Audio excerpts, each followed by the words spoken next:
Hello everyone, स्वागत है आप सभी लोगों के टीचिंग परीक्षा के आज के इस वीडियो में। आज के इस सेशन में हम लोग साइंस के बहुत सारे इंपॉर्टेंट वाले क्वेश्चंस करने वाले, एक मिनी मैराथन करने वाले, सभी के सभी एक इंपॉर्टेंट वाली जो मिनी मैराथन रहेगी जहां बहुत सारे साइंस के इंपॉर्टेंट वाले क्वेश्चंस करेंगे। क्या आप सभी लोग रेडी है आज के इस सेशन के लिए? चलिए, आई होप आप सभी को वॉइस प्रॉपरली आ रही है मेरी। एक बार मुझे कंफर्म भी कर दीजिए आपकी मेरी वॉइस आपको प्रॉपरली आ रही है। गुड आफ्टरनून आप सभी को। तो चलिए शुरुआत करते, जल्दी जल्दी से आप सभी लोग सेशन को लाइक कर दीजिए, शेयर कर दीजिए सभी अपने फ्रेंड्स के साथ में, और हम लोग करते हैं इस सेशन की शुरुआत। सबसे पहले एक मोटिवेशनल कोट कि भाई there is nothing impossible to whom who will try. जो भी अपने जिंदगी में थोड़ी सी भी मेहनत करता है, जो भी अपने लक्ष्य की ओर आगे बढ़ने के लिए मेहनत करता है, उसे कभी भी जो है निराशा प्राप्त नहीं होगी। हो सकता है आपका जो रिजल्ट डिले हो, बट आपको कभी भी निराशा प्राप्त नहीं होगी। इसी वजह से आपको हमेशा मेहनत करते रहना है और आगे बढ़ते रहना है। तो इसी तरह हम लोग आगे बढ़ते हैं और सबसे पहला क्वेश्चन जो हम लोग शुरुआत करते हैं फर्स्ट क्वेश्चन के साथ में साइंस की इस मैराथन का। सबसे पहला क्वेश्चन है, हु डिस्कवर्ड इलेक्ट्रॉन। इलेक्ट्रॉन की खोज किसने की थी? ये देखिए बीपीएससी का पूछा हुआ क्वेश्चन है। तो हम लोग बहुत सारे बीपीएससी के क्वेश्चंस करेंगे और सबसे पहली बात, सभी लोगों को जो है कमेंट करते रहना है। मैं यहां से बोलूंगा, आप लोग मुझे कमेंट में आंसर देंगे। सभी के मुझे चैट्स दिखते रहने चाहिए। चलिए बताइए, जे थॉमसन है, जेम्स चैडविक है, ई रुदरफोर्ड है या फिर गोल्डस्टीन है? इलेक्ट्रॉन की खोज आखिरकार की किसने थी? बताइए मुझे जल्दी जल्दी से कमेंट में आंसर करके बताइए। बहुत बढ़िया, सभी लोग ए आंसर दे रहे हैं, बहुत से बच्चे ए आंसर दे रहे हैं। चलिए वेरी नाइस। तो जी हाँ, इसका जो इलेक्ट्रॉन की जो खोज है, इलेक्ट्रॉन एक नेगेटिवली चार्ज पार्टिकल है। एक नेगेटिवली चार्ज पार्टिकल है। जो भी आपका परमाणु होता है उसके अंदर जो आपका प्रोटॉन होता है, इलेक्ट्रॉन होता है, न्यूट्रॉन होता है, तो उसमें से जो है आपका जो परमाणु है उसके अंदर जो इलेक्ट्रॉन होता है ये बाहर घूमते रहता है। ये बाहर न्यूक्लियस के बाहर आपका जो नाभिक होता है उसके बाहर ऐसे घूमता होता है। तो ये जो होता है एक नेगेटिवली चार्ज पार्टिकल है और इसकी जो खोज थी वो जे थॉमसन जी ने की थी। किसने की थी? जे थॉमसन ने की थी। चलिए इसके बाद अगर हम बात करें जेम्स चैडविक ने न्यूट्रॉन की खोज की थी। इन्होंने न्यूट्रॉन की खोज की थी। और अगर मैं बात करूं रुदरफोर्ड की, तो रुदरफोर्ड ने जो है आपके प्रोटॉन की खोज की थी। प्रोटॉन की खोज की थी। ये तीन इंपॉर्टेंट है, बहुत ज्यादा बार क्वेश्चंस एग्जाम में पूछे जाते हैं, तो इसको बहुत इंपॉर्टेंट मार्क करके रखिए। चलिए एक बार देख भी लेते। देखिए 1897 में जे थॉमसन ने जो इलेक्ट्रॉन की खोज की थी, इसका आवेश क्या होता है? नेगेटिव होता है। ठीक है, इसका आवेश नेगेटिव होता है, नेगेटिवली चार्ज होता है। अगर मैं बात करूं प्रोटॉन की, प्रोटॉन जो होता है आपका पॉजिटिवली चार्ज होता है। ठीक है, ये पॉजिटिवली चार्ज होता है, धनावेशित होता है ये। और अगर मैं न्यूट्रॉन की बात करूं जिसकी खोज जेम्स चैडविक ने की थी, ये न्यूट्रल होता है, इसमें कोई भी आवेश नहीं होता, शून्य आवेश होता है। और इसमें अगर एक बहुत इंपॉर्टेंट पॉइंट है, अगर यहां पूछ लिया जाए सबसे हल्का कौन सा होता है, सबसे लाइट वेट, जिसका मास जो है, जिसका द्रव्यमान सबसे कम होता है, वो है आपका इलेक्ट्रॉन। सबसे हल्का अगर वो घूम रहा है, आपका ये नाभिक अगर है, ये आपका परमाणु है, इसके अंदर का ये नाभिक है, उसके आजू बाजू में अगर इलेक्ट्रॉन घूम रहा है मतलब हवा में उड़ रहा है। अगर हल्का होगा, पंछियां जैसे आप देख लो, पंछियों का वेट कम होता है, इसी वजह से हवा में उड़ते हैं। वैसे इलेक्ट्रॉन का मास सबसे कम होता है, इसी वजह से वो हवा में उड़ते रहता है। और ये आपका न्यूक्लियस है। नाभिक के अंदर हमेशा दो जो है प्रोटॉन और न्यूट्रॉन, ये आपका नाभिक के अंदर उपस्थित रहेंगे, और बाहर जो घूमते रहता है वो आपका इलेक्ट्रॉन होता है। चलिए नेक्स्ट क्वेश्चन की ओर आगे बढ़ते हैं। Who is called father of biology. Biology के पिता किसे कहा जाता है, आपको बताना है। सभी लोग सेशन को लाइक करते रहेंगे, लाइक की कमी नहीं होनी चाहिए। सभी लोग जल्दी जल्दी से लाइक करिए। 500 लाइक्स का टारगेट है, सभी को पूरा करना है। चलिए इसके बाद बताइए, इसका क्या फादर ऑफ बायोलॉजी, जीव विज्ञान का जो पिता कौन कहलाता है? आइजैक न्यूटन है, एरिस्टोटल है, लैम्ब्रैक है या फिर एंटोनी लॉइजर है? बताइए, ये भी आपके बीपीएससी में पूछा हुआ क्वेश्चन है। चलिए बहुत बढ़िया, सभी लोग जल्दी जल्दी से कमेंट करेंगे, लाइक करेंगे, शेयर भी कर देंगे। जो भी फ्रेंड्स आपके साइंस की क्लास करना चाहते हैं सभी को शेयर कर दो, ताकि ज्यादा से ज्यादा लोग जुड़ सके और हमारे साथ इस सेशन का लाभ ले सके। जी हाँ, अरिस्टोटल जो है वो आपके फादर ऑफ बायोलॉजी कहलाते हैं। ठीक है, वैसे तो ये फादर ऑफ जूलॉजी भी कहलाते हैं, बट ये फादर ऑफ बायोलॉजी मेनली जो है कहलाते हैं। ठीक है, इसके बाद अगर आइजैक न्यूटन की बात करूं, न्यूटन अगर है भाई, बैठा था, उसके सिर के ऊपर जो है वो एप्पल गिरा, उसी की वजह से तो पूरा साइंस का इतना सारा हमें पढ़ना पड़ता है। ठीक है, तो आइजैक न्यूटन जो है फिजिक्स से रिलेटेड है, आपको ध्यान रखना है, ये फिजिक्स से रिलेटेड है, भौतिक जो आपका है उससे रिलेटेड है। ठीक है, एंटोनी लॉइजर की अगर मैं बात करूं तो ये केमिस्ट्री के साथ रिलेटेड है, केमिस्ट्री के जो पिता है इन्हें कहा जाता है। फिजिक्स के पिता आइजैक न्यूटन को कहा जाता है। चलिए आ जाइए, एक टेबल भी देख लेते हैं आपके लिए। ठीक है, यहां पे इनका जो पिता है वो इनको कहा जाता है, केमिस्ट्री के पिता लेवेजोर को कहा जाता है, और फिजिक्स के पिता जो है आइजैक न्यूटन को कहा जाता है।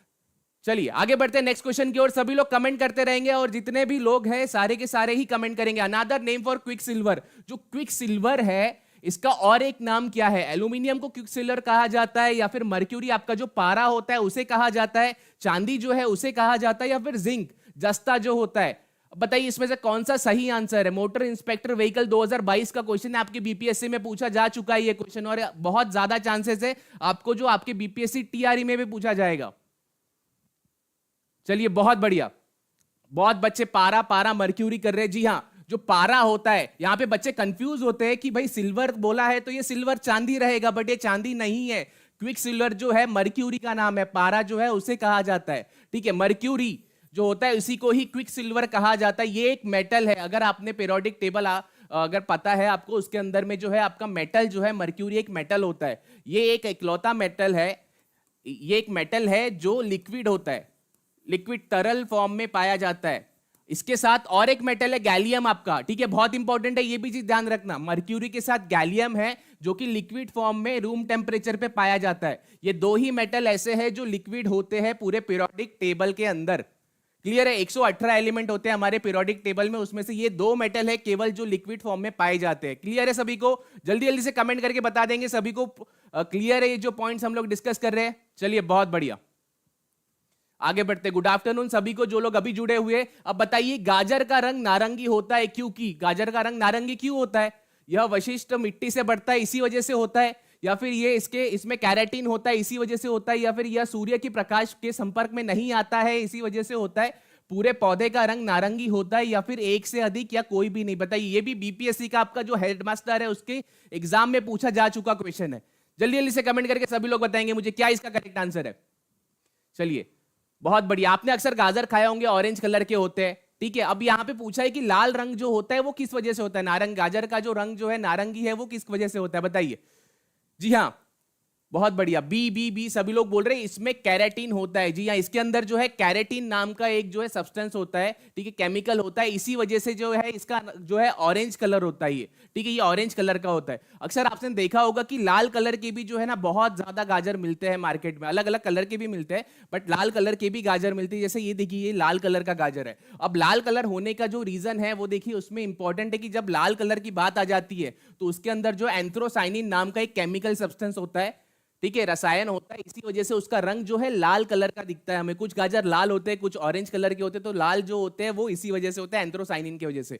चलिए बढ़ते हैं हमारे नेक्स्ट क्वेश्चन की ओर। What does the cell usually use? कि भाई ऊर्जा उत्पादन करने के लिए जो कोशिकाएं होती है, ठीक है, प्राय किसका उपयोग करती है? ऊर्जा मतलब एनर्जी, आप जो अपने बॉडी के अंदर एनर्जी जो आपको मिलती है, ठीक है, जो आप खाना खाते हो एनर्जी मिलती, तो किसके कारण मिलती है? अमाइनो एसिड के कारण मिलती है, ग्लूकोज के कारण मिलती है, फैटी एसिड के कारण मिलती है, या फिर एक से अधिक, या फिर कोई भी नहीं? ये भी बीपीएससी का क्वेश्चन है, 2016-17 में पूछा जा चुका है। बताइए क्या इसका करेक्ट आंसर है? जल्दी जल्दी से लाइक का रेशो भी बढ़ाते रहिए और शेयर भी करते रहिए इस सेशन को। चलिए बहुत बढ़िया,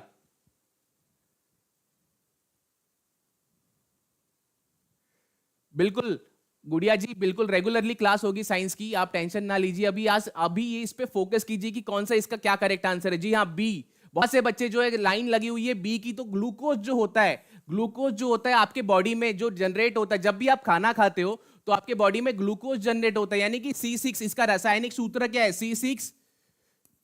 C6H12O6। ये जो है इसका रासायनिक सूत्र है। ये हमें हमारी बॉडी को ऊर्जा प्रदान करता है। जो भी हमें दिन भर में दिनचर्या में जो हम काम करते हैं, ठीक है, उसके लिए हमें ऊर्जा जो चाहिए होती है वो ग्लूकोज देता है हमें। जो भी हम खाना खाते हैं, वो कार्बोहाइड्रेट जो खाते हैं वो पूरा का पूरा जो है ग्लूकोज में जो है कन्वर्ट होता है। क्लियर है ये पॉइंट? तो ग्लूकोज इसका सही आंसर है। बाकी अगर मैं फैटी एसिड की बात करूं तो फैटी एसिड की वजह से आप जो है मोटे हो जाते हो, ठीक है, ज्यादा फैटी एसिड मतलब फैट होता है, वसा होता है। अमाइनो एसिड की बात करूं तो हमारे जो सेल्स वगैरह होता है उसके अमाइनो एसिड से ही बनते हैं, ठीक है। चलिए आगे बढ़ते हैं हमारे नेक्स्ट क्वेश्चन में। शरीर की प्रत्येक कोशिकाओं में ऑक्सीजन निम्न में से किसके माध्यम से पहुंचाई जाती है? अब बताइए कि जो हमारे बॉडी के अंदर ऑक्सीजन डिलीवर करने के लिए जो है किसके माध्यम से डिलीवर करते हैं? क्या हम लार, रुधिर कणिका द्वारा करते हैं, प्लेटलेट द्वारा करते हैं, या फिर व्हाइट जो ब्लड सेल्स होते हैं उसके द्वारा करते हैं, या फिर हार्मोन जो होते हैं आपके हार्मोन द्वारा करते हैं? ये भी बीपीएससी का पूछा हुआ क्वेश्चन है। सभी के मुझे कमेंट्स में आंसर चाहिए। बताइए जल्दी जल्दी से कि क्या करेक्ट आंसर है, किसके द्वारा जो है हमारे बॉडी में हम लोग जो है ऑक्सीजन पहुंचाते हैं? हमारे सेल्स होते हैं बॉडी के अंदर, जो छोटे छोटे जो कणिकाएं कोशिकाएं होती है उसके अंदर, सेल्स के अंदर हम लोग पूरे बॉडी में ऑक्सीजन, हम लोग सांस लेते तो ऑक्सीजन पहुंचाती है पूरे बॉडी में। तो कौन पहुंचाता है? चलिए बहुत बढ़िया। आरबीसी, जी हाँ, लाल रुधिर जो कनिका द्वारा पहुंचाया जाता है, ये आरबीसी जो होते हैं, ठीक है, red blood cell, red blood cells जो होते हैं, ये एक मेन इंपॉर्टेंट है कि जो हमारे पूरे शरीर में जो है ऑक्सीजन पहुंचाते हैं। अभी ऑक्सीजन कैसे पहुंचाते हैं, ठीक है, अब ऑक्सीजन पहुंचाने के लिए इसमें क्या होता है कि हेमोग्लोबिन बहुत इंपॉर्टेंट होता है। अगर आपके बॉडी में हेमोग्लोबिन है तो इसका मतलब है कि वो क्या करते हैं, ऑक्सीजन को प्रॉपरली जो है आपकी जो बॉडी के अंदर पहुंचाता है, अलग अलग डिफरेंट पार्ट्स में पहुंचाता है, ठीक है। अब अगर अभी ब्लड सेल्स की अगर बात चल रही तो अलग अलग ब्लड सेल्स के बारे में भी हम लोग एक बार डिस्कस कर लेते हैं। बॉडी के अंदर अलग अलग तरीके के ब्लड सेल्स होते हैं। सबसे पहला होता है व्हाइट ब्लड सेल, ठीक है, basophil, neutrophil, eosinophil, monocyte, lymphocyte, ये जो है आपके व्हाइट ब्लड सेल कहलाते हैं। ये आपकी जो है बॉडी को जो है प्रतिरोधक शक्ति, जैसे कोई भी बाहर से कोई अगर फॉरेन एलिमेंट आता है, आपको जो बुखार वगैरह होता है, इससे प्रतिरोधक शक्ति आपकी व्हाइट ब्लड सेल सबसे पहले लड़ता है, ठीक है। डिफेंसिव एक्शन जो होता है, कभी भी अगर हमारी जैसे मिलिट्री है, हमारे पे अगर कभी भी अटैक होता है, हमारी मिलिट्री जो होती है, ठीक है, इंडियन मिलिट्री जो है या फिर इंडियन एयरफोर्स जो है, तो वैसे ही ये जो है सबसे पहले मिलिट्री डिफेंस एक्शन करेगी। उसके बाद जो आते हैं हमारे पास आरबीसी की, जैसे हमने अभी बात की, एरिथ्रोसाइट्स भी कहा जाता है इसको, आरबीसी को। इसके बाद प्लेटलेट्स आते हैं, प्लेटलेट्स भी जो होते हैं हमें बचाते हैं, ठीक है। प्लेटलेट्स आर, ये ब्लीडिंग जो होती है आपका, जब भी आपने देखा होगा खून निकल रहा है आपके हाथ से, कहीं कट आ गया, कहीं दांत अगर आप किसी का टूट गया, दांत से खून निकल रहा है कहीं भी, तो उसको रोकने के लिए प्लेटलेट्स काम आते हैं हमारे पास, ठीक है। और एक इंपॉर्टेंट पॉइंट है आरबीसी के लिए, हेमोग्लोबिन सबसे इंपॉर्टेंट होता है, हेमोग्लोबिन, ठीक है। हेमोग्लोबिन की मात्रा अगर कम है, हेमोग्लोबिन की अगर मात्रा आप में कम है, तो इसका मतलब है आपको जो है आरबीसी मतलब ऑक्सीजन कम मिल रहा है आपके बॉडी में। इसी के साथ उसकी डेफिशिएंसी अगर होती है, हेमोग्लोबिन की डेफिशिएंसी मतलब आयरन की डेफिशिएंसी। हेमोग्लोबिन अगर कम है तो आयरन आपके बॉडी में कम है, क्योंकि आयरन ही होता है जो क्या करता है, ऑक्सीजन को कैरी करवाता है, हेमोग्लोबिन वगैरह साथ में, ठीक है। तो ये जो होता है इसकी डेफिशिएंसी को एनीमिया कहा जाता है, ये चीज ध्यान रखना है। अगर नॉर्मल बॉडी है तो उसमें बहुत मात्रा में आरबीसीज होंगे, अगर एनीमिया है जिसको ये डिसीज है, उसमें कम मात्रा में जो है आरबीसीज होते हैं, रेड ब्लड सेल, जैसे कि आप यहाँ पे देख सकते हो। और ये जो है नॉर्मल जो है हेमोग्लोबिन की मात्रा है, न्यूबॉर्न बच्चों में 14 से 22 तक होती है, 6 महीने के बच्चे तो 11 से 14, और वैसे ही चिल्ड्रन अगर है छोटे तो उनका 11 से 15 होता है। और जो मेन है एडल्ट, मैन में होता है 14 से 16 तक, और वुमेन में होता है 12 से 16 तक। ये इसकी ऑफिशियल जो रेंज है बेसिकली, ठीक है, ये मेन रेंज है इसकी। चलिए बढ़ते हैं हमारे नेक्स्ट क्वेश्चन की ओर। जल्दी जल्दी से लाइक भी करते रहिए सेशन को, और सभी के मुझे कमेंट्स चाहिए, कमेंट रेट कम नहीं होना चाहिए, सभी लोग मुझे कमेंट में आंसर करके बताएंगे। चलिए बताइए, स्किन कलर, कुछ लोग गोरे होते हैं, कुछ लोग थोड़े सावले होते हैं, वो किस वजह से होते हैं? Skin colour is determined by, बताइए त्वचा का जो रंग होता है निम्न में से किसके द्वारा निर्धारित होता है? अब पूछ रहे हैं किसके द्वारा, लिम्फोसाइट है, मोनोसाइट है आपका, या फिर ल्यूकोसाइट है, या फिर मेलानोसाइट है? बताइए इसमें से कौन सा करेक्ट आंसर है, जल्दी जल्दी से बताओ, क्या इसका करेक्ट आंसर है? चलिए बहुत बढ़िया। इसके ऊपर एक मैं बताता हूं कि जैसे यशोदती मैया से जब नंदलाला ने पूछा कि राधा क्यों गोरी मैं क्यों काला, तो उन्होंने कहा था कि भाई भावे सर की क्लास मैंने देखी थी, उसमें बताया गया था कि भाई जो मेलानोसाइट होते हैं आपके, मेलानोसाइट, जो कि बच्चे सभी सही आंसर दे रहे हैं, मेलानोसाइट एक क्या करता है, मेलानिन नाम का एक कंपोनेंट रिलीज करता है, ठीक है, ये केमिकल रिलीज करता है, जिसकी वजह से जो ज्यादा मात्रा में अगर रिलीज होता है तो आपकी त्वचा जो है सावली होती है, मतलब डार्क कलर आता है उसमें, ठीक है। जब मेलानिन ज्यादा प्रोड्यूस होता है तो आप जो है थोड़ा रंग आपका सावला हो जाता है। जिसमें कम मेलानिन है इसका मतलब है कि आप गोरे होंगे, ठीक है, जिसमें कम है। देखिए सिंपल सा, ये मेलानोसाइट होता है, कुछ ऐसे मेलानोसाइट्स होते हैं जहां से क्या होता है कि मेलानिन नाम का सब्सटेंस जो है रिलीज होता है, केमिकल रिलीज होता है, वो रिस्पॉन्सिबल होता है आप गोरे हो या फिर आप थोड़े सावले हो, ठीक है। यहाँ पे जैसे देखिए कम मेलानिन अगर है, यहाँ पे कम मेलानिन दिख रहे, छोटे छोटे कम दिख रहे, तो इसका मतलब आपका कलर जो है लाइट रहेगा। और ज्यादा मात्रा में अगर है तो इसका मतलब है कि आप थोड़ा थोड़ा डार्क रहेगा, आपका कलर जो है थोड़ा ज्यादा सावला होगा। क्लियर है ये पॉइंट? चलिए आई होप सभी को क्लियर है ये पॉइंट। चलिए बहुत बढ़िया, आगे बढ़ते हैं हमारे नेक्स्ट क्वेश्चन की ओर। इसके पहले एक इंपॉर्टेंट पॉइंट है कि भाई ये ल्यूकोसाइट, जो बाकी जो सारे पॉइंट्स थे, अब यहाँ पे हमने समझे लिम्फोसाइट है, मोनोसाइट है, ल्यूकोसाइट है, ये जो सारा है, ठीक है, लिम्फोसाइट, मोनोसाइट, ल्यूकोसाइट्स, ये क्या होता है आपके जो है, ये ल्यूकोसाइट बेसिकली आपके व्हाइट ब्लड सेल को ल्यूकोसाइट भी कहा जाता है, जैसे हमने डिस्कस किया था। मोनोसाइट है आपका, लिम्फोसाइट है आपका, इओसिनोफिल है, न्यूट्रोफिल, ये सारे आपके व्हाइट ब्लड सेल्स है। चलिए नेक्स्ट क्वेश्चन की ओर बढ़ते हैं। What is the factor related to blood clotting, blood जो क्लॉटिंग होती है, ठीक है, जो आपके रक्त के थक्के से संबंधित एक कारक क्या है, क्या रीजन क्या है, बताइए मुझे। विटामिन सी है, विटामिन ई है, विटामिन के है, या फिर विटामिन ए है?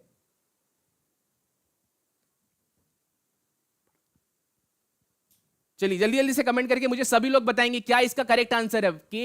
के सभी लोग डी आंसर कर रहे हैं, बहुत बढ़िया बहुत बढ़िया। जी हाँ, विटामिन के हमेशा ध्यान रखना, बहुत बार ये क्वेश्चन पूछा जा चुका है, घुमा फिरा के पूछेगा, ठीक है। ब्लड क्लॉटिंग जब भी आई, जब भी आपने किसी का हाथ काटा या फिर किसी का आपसे झगड़ा, आपका किसी से झगड़ा हो गया, मारा पीटी हो गई, जब खून निकलता है तो उसके बाद में क्या होगा, वो अपने आप जो है अपनी बॉडी जो है प्रतिरोधक शक्ति दिखाती है और वो क्या करती है, उसको रोकती है, ब्लड क्लॉटिंग करती है वहां पे। तो विटामिन के जो होता है आपका फाइलोक्विनिन, ठीक है, विटामिन के फाइलोक्विनिन जो होता है वो आपका मेनली रोकता है ब्लड की क्लॉटिंग करता है, ब्लड को बाहर बहने नहीं देता, ठीक है। अगर आप में विटामिन के की अगर कमी है तो आपने अगर कट भी मारा तो आपका खून बहते रहेगा, वो रोक नहीं सकता, ठीक है, विटामिन के की कमी की वजह से। तो इसीलिए सबसे इंपॉर्टेंट जब भी ब्लड क्लॉटिंग की बात आई तो विटामिन के होता है, ये चीज ध्यान रखना है। विटामिन ए की अगर मैं बात करूं, चलिए सभी विटामिन के नाम देख लेते हैं। विटामिन ए, आंखों में नमी, विटामिन की अगर कमी है, अगर आपको दिखाई कम दे रहा है, आपको चश्मा लगा हुआ है, तो इसका मतलब है कि रेटिनॉल जो होता है आप में कमी है रेटिनॉल की। विटामिन बी1 की अगर बात करूं तो उसे थायामाइन कहा जाता है। विटामिन बी2 की अगर बात करूं तो राइबोफ्लेविन कहा जाता है। विटामिन बी3 नायासिन होता है। विटामिन बी6 पायरिडॉक्सिन होता है और विटामिन बी9 फॉलिक एसिड होता है। ये भी एक इंपॉर्टेंट है विटामिन बी9। और सबसे इंपॉर्टेंट विटामिन जो बार बार पूछा जाता है, ये स्लाइड पे बहुत इंपॉर्टेंट वाले विटामिन है, ये ध्यान रखना। इसमें जो अभी सबसे इंपॉर्टेंट मार्क कर रहा हूं वो हमेशा ध्यान रखना कि विटामिन बी12 जो है कोबालामीन, ठीक है, बी12 कोबालामीन, बालामीन मतलब 12 और कोबालामीन, इससे रिलेट कर लेना आप लोग। कोबालामीन जो होता है बहुत इंपॉर्टेंट है, बहुत बार एग्जाम में पूछा जा चुका है, अलग अलग एग्जाम्स में पूछा जा चुका है, कोबालामीन हमेशा पूछा जाता है, ठीक है। तो बी12 होता है कोबालामीन। विटामिन सी यानी कि आपका एस्कॉर्बिक एसिड होता है, विटामिन सी जो है एस्कॉर्बिक एसिड होता है जो आपकी खट्टा होता है, ठीक है। इसके बाद अगर मैं बात करूं विटामिन डी2 की, ठीक है, विटामिन डी2 और विटामिन डी3 दोनों को क्या कहा जाता है पहले ये समझ लो। कैल्सीफेरॉल की जब भी बात आई, कैल्सीफेरॉल विटामिन की बात आई तो समझ लेना विटामिन डी जो होता है ये आपका कैल्सीफेरॉल है। अगर डी2 की बात करेंगे तो अर्गो और डी3 की बात करेंगे तो कोले कैल्सीफेरॉल रहता है। क्लियर है पॉइंट? सभी लोग कमेंट करके जल्दी जल्दी से बता देंगे। क्लियर है सभी को? चलिए, और हमारा विटामिन के जो होता है वो फाइलोक्विनिन होता है। चलिए, बहुत बढ़िया। विटामिन ई की अगर बात करें तो टोकोफेरॉल होता है, ठीक है। ये भी सारे पॉइंट्स आपको ध्यान रखना है। अब आगे बढ़ते हैं। एक इंपॉर्टेंट पॉइंट, दो तरीके के विटामिन होते हैं, एक होता है वाटर सोल्यूबल और होता है एक फैट सोल्यूबल।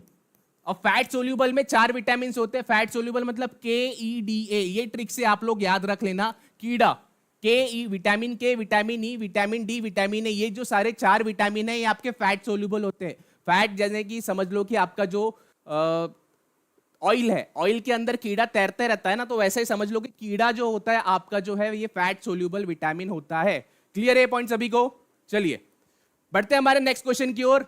जल की कठोरता, आपने अक्सर देखा होगा जल कठोर जल होता है, ठीक है। कठोर जल की जल की कठोरता का उपयोग करके दूर की जा सकती, किसका उपयोग करके हम लोग जो है जल का हार्डनेस, ठीक है, hardness of water can be removed by using, किसकी मदद से? वॉशिंग सोडा है, कॉमन सॉल्ट है, साधारण नमक है, आपका POP है या फिर विनेगर है? बताइए इसमें से किसकी मदद करके, किसका मदद यूज करके आप जो है इसका जल की कठोरता को कम कर सकते हैं। आपने अक्सर देखा होगा कि आपका जो जल होता है कुछ सॉफ्ट वाटर होता है जिसमें झाग निकलता है, आपने देखा होगा ये झाग जब भी आप हाथ धोगे तो झाग निकलेगा। हार्ड वाटर होता है उसके अंदर क्या होता है, झाग कम निकलता है।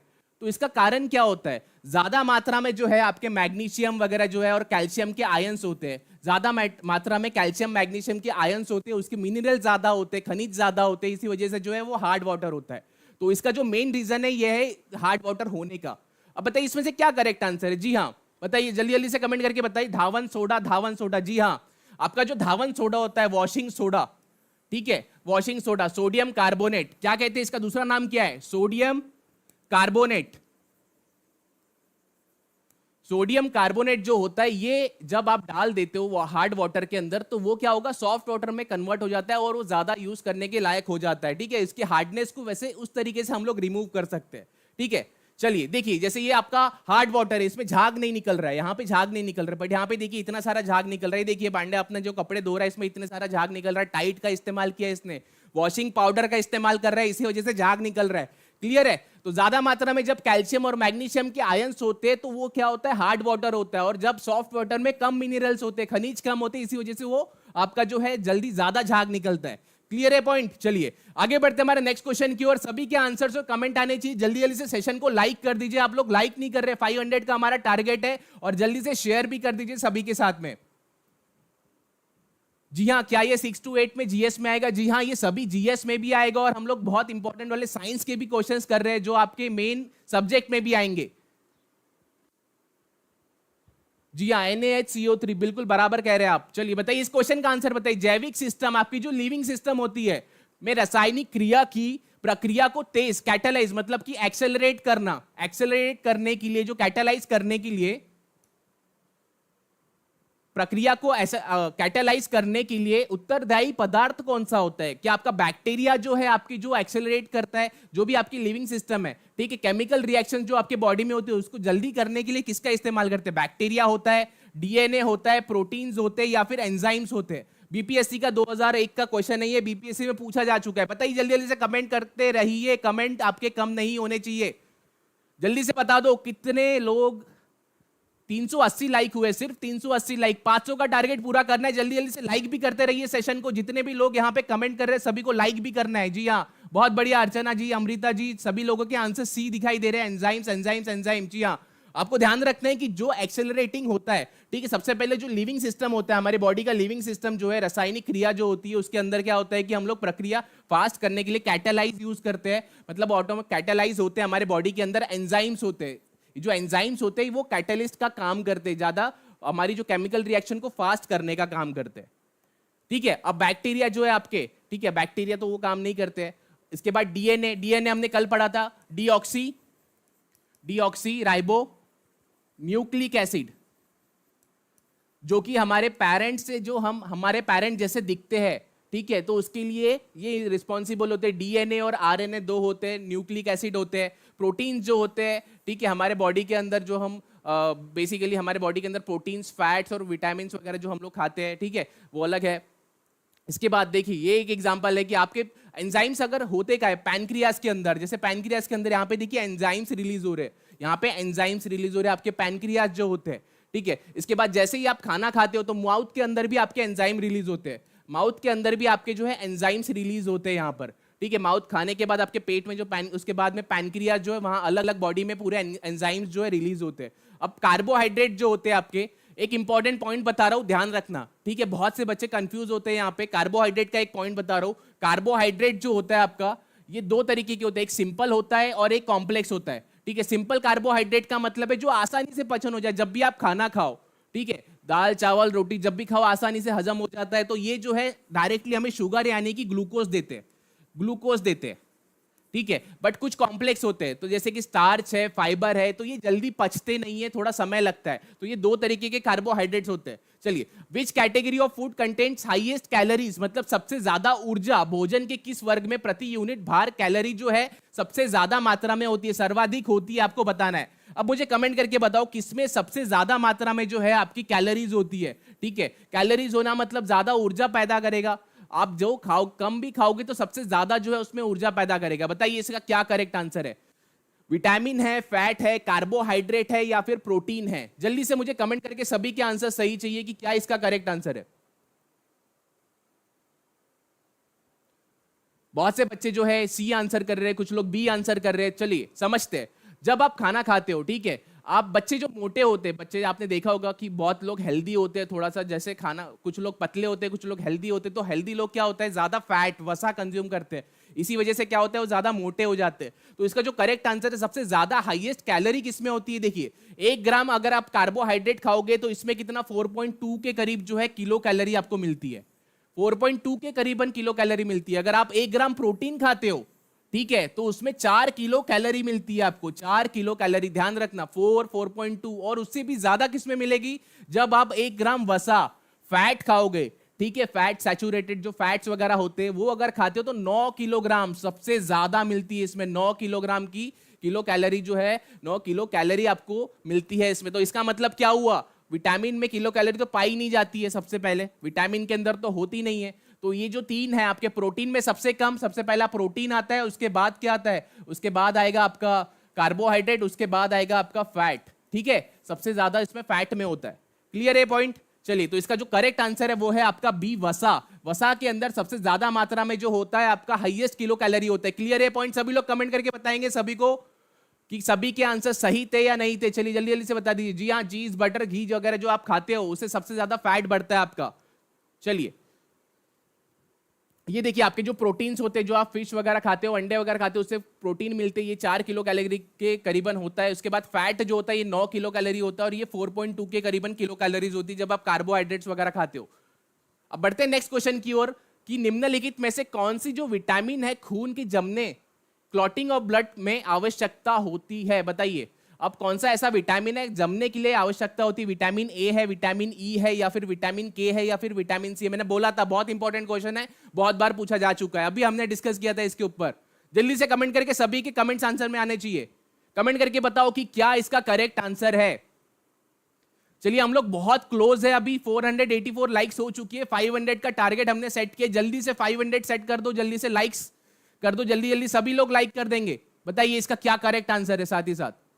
चलिए बहुत बढ़िया, विटामिन के। विटामिन के यानी कि आपका जो डी आंसर है, विटामिन के रिस्पॉन्सिबल होता है। विटामिन के के अंदर जो है ज्यादा ब्लड क्लॉटिंग की जो है शक्तियां होती है, ब्लड को जो है बहने नहीं देता है। इंपॉर्टेंटली ए का मतलब है हमारा आंखों में नमी, विटामिन की कमी, तो आंखों से रिलेटेड जो भी आपका जो रेटिनॉल से रिलेटेड जो भी आपकी कमी होती है वो आपको जो दिखता नहीं है इसी वजह से है, विटामिन ए की वजह से। अब बताइए विच पार्ट ऑफ डीएनए, ऐसा कौन सा पार्ट है डीएनए का जो इंफॉर्मेशन देता है प्रोटीन के बारे में? क्रोमोसोम है, माइटोकॉन्ड्रिया है, जीन है, या फिर आपका आरएनए, या फिर एक से अधिक, या कोई भी नहीं?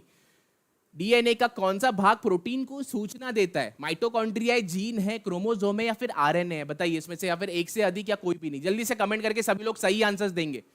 चलिए बहुत बढ़िया, 522 लाइक्स हो चुके हैं हमारे इस सेशन में। बहुत बढ़िया, और भी लाइक्स बढ़ाते हैं यार, 600 कर देते हैं। अभी इतना बढ़िया इंटरेस्टिंग सेशन हो रहा है, अलग अलग क्वेश्चंस हम लोग कर रहे हैं। बायोलॉजी की किया हमने कुछ केमिस्ट्री की किया, अभी और भी फिजिक्स के क्वेश्चन बचे हुए हैं। चलिए जल्दी जल्दी से कमेंट करते रहिए, बताइए मुझे क्या इसका करेक्ट आंसर है। बहुत बढ़िया, कुछ लोग बी बोल रहे हैं, कुछ लोग सी बोल रहे हैं, बट देखिए कुछ लोग माइटोकॉन्ड्रिया भी बोल रहे हैं। चलिए एक बार समझ लेते हैं क्या होता है। हमारे जो बॉडी है, बॉडी के अंदर हमारे जो सेल्स, अगर हम बात करें, जो भी कोशिकाएं होती है, कोशिकाएं के अंदर होती है हमारे क्रोमोसोम्स होते हैं, ठीक है। क्रोमोसोम्स के अंदर आप देख सकते हैं डीएनए वगैरह जो होता है पूरा, ठीक है। ये ऐसा डीएनए होता है डबल स्ट्रैंडेड, मैंने बताया था, ऐसे डबल जो होता है ये डीएनए होता है। और सिंगल स्ट्रैंड अगर है, सिंगल स्ट्रैंड मतलब सिंगल सीडी का एक ही पार्ट है, ठीक है। सीडी समझ लो उसको, ये सीडी जैसा ही तो दिखता है, सीडी जैसा दिखता है तो सीडी समझ लो इसको, डीएनए को। और ये सिंगल अगर है तो ये आरएनए है, ठीक है। तो डबल स्टैंडर्ड जब ये होता है तो ये जो इसका एक पोर्शन है इतना, जैसे हमने वेवलेंथ देखा था, हमने कल क्या देखा था, वेवलेंथ के बारे में देखा था। तो इतना जो पोर्शन होता है जो बार बार रेप्लिकेट होता है, ऐसे रेप्लिकेट होता है, तो इसको जीन कहा जाता है। ये सेगमेंट को क्या कहते हैं, जीन कहा जाता है, ठीक है। और यही रिस्पॉन्सिबल होता है, जीन ही रिस्पॉन्सिबल होता है जो आपके डीएनए को इंफॉर्मेशन देता है, ठीक है। विच part of the DNA gives information पूछा है आपको, तो इसका मतलब है कि आपका जो है जीन जो है इसका करेक्ट आंसर है, जीन। क्लियर है ये पॉइंट सभी को? हम बोलते हैं ना कि आपके मम्मी पापा की जीन्स आपके अंदर आए हैं, ठीक है। तो डीएनए जो रेप्लिकेट करता है वो जीन रेप्लिकेट करता है। क्लियर है ये पॉइंट सभी को? चलिए बहुत बढ़िया, 549 लाइक्स हो चुके हैं, अभी 600 लाइक का टारगेट है हमें। 600 लाइक और 1000 लाइव लाने हैं, सभी को शेयर भी करना है सेशन को, ताकि ज्यादा लोग इस सेशन में जुड़े हमारे साथ में। चलिए, which acid is present in tamarind? अब इमली के अंदर कौन सा एसिड उपस्थित होता है आपको बताना है। इमली खाना हम सबको पसंद है, खट्टी होती है भैया, काला खट्टा देना है ना, सबको पसंद है। तो मेथानोइक एसिड होता है, टार्टरिक एसिड होता है, लैक्टिक एसिड होता है, या मोर than one of the above, या फिर नन ऑफ द अबव? बताओ अब इसमें से क्या करेक्ट आंसर है। बीपीएससी का पूछा हुआ क्वेश्चन है, अब इसका आंसर बताइए मुझे, क्या करेक्ट आंसर है।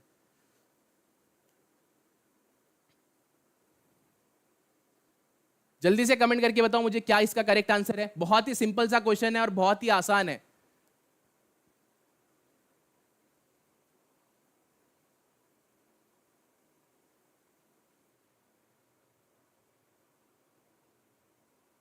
चलिए बहुत बढ़िया, बहुत बढ़िया, सभी के आंसर्स देख पा रहे हो। बी बी बी बी की लाइन लग चुकी है। जी हाँ, टार्टरिक एसिड जो होता है आपका, टार्टरिक जो एसिड है वो आपका इमली के अंदर पाया जाता है। अगर मैं बात करूं लैक्टिक एसिड की, लैक्टिक एसिड मिल्क के अंदर, जो मिल्क से कर्ड होता है, ठीक है, मिल्क के अंदर लैक्टिक एसिड पाया जाता है। दूध से दही बनाने के लिए लैक्टिक एसिड जो होता है वो रिस्पॉन्सिबल होता है आपका। अगर हम बाकी के एसिड की बात करें, सिरका जो है इसका दूसरा नाम क्या है, एसिटिक एसिड भी कहा जाता है। सिरके को एसिटिक एसिड भी कहा जाता है, यानी कि सिरका यानी कि आपका विनेगर यानी कि आपका एसिटिक एसिड। अगर एप्पल की बात करूं, ठीक है, सेब के अंदर कौन सा एसिड पाया जाता है? मैलिक एसिड पाया जाता है, मैलिक एसिड पाया जाता है सेब के अंदर। मिल्क के अंदर लैक्टिक एसिड होता है।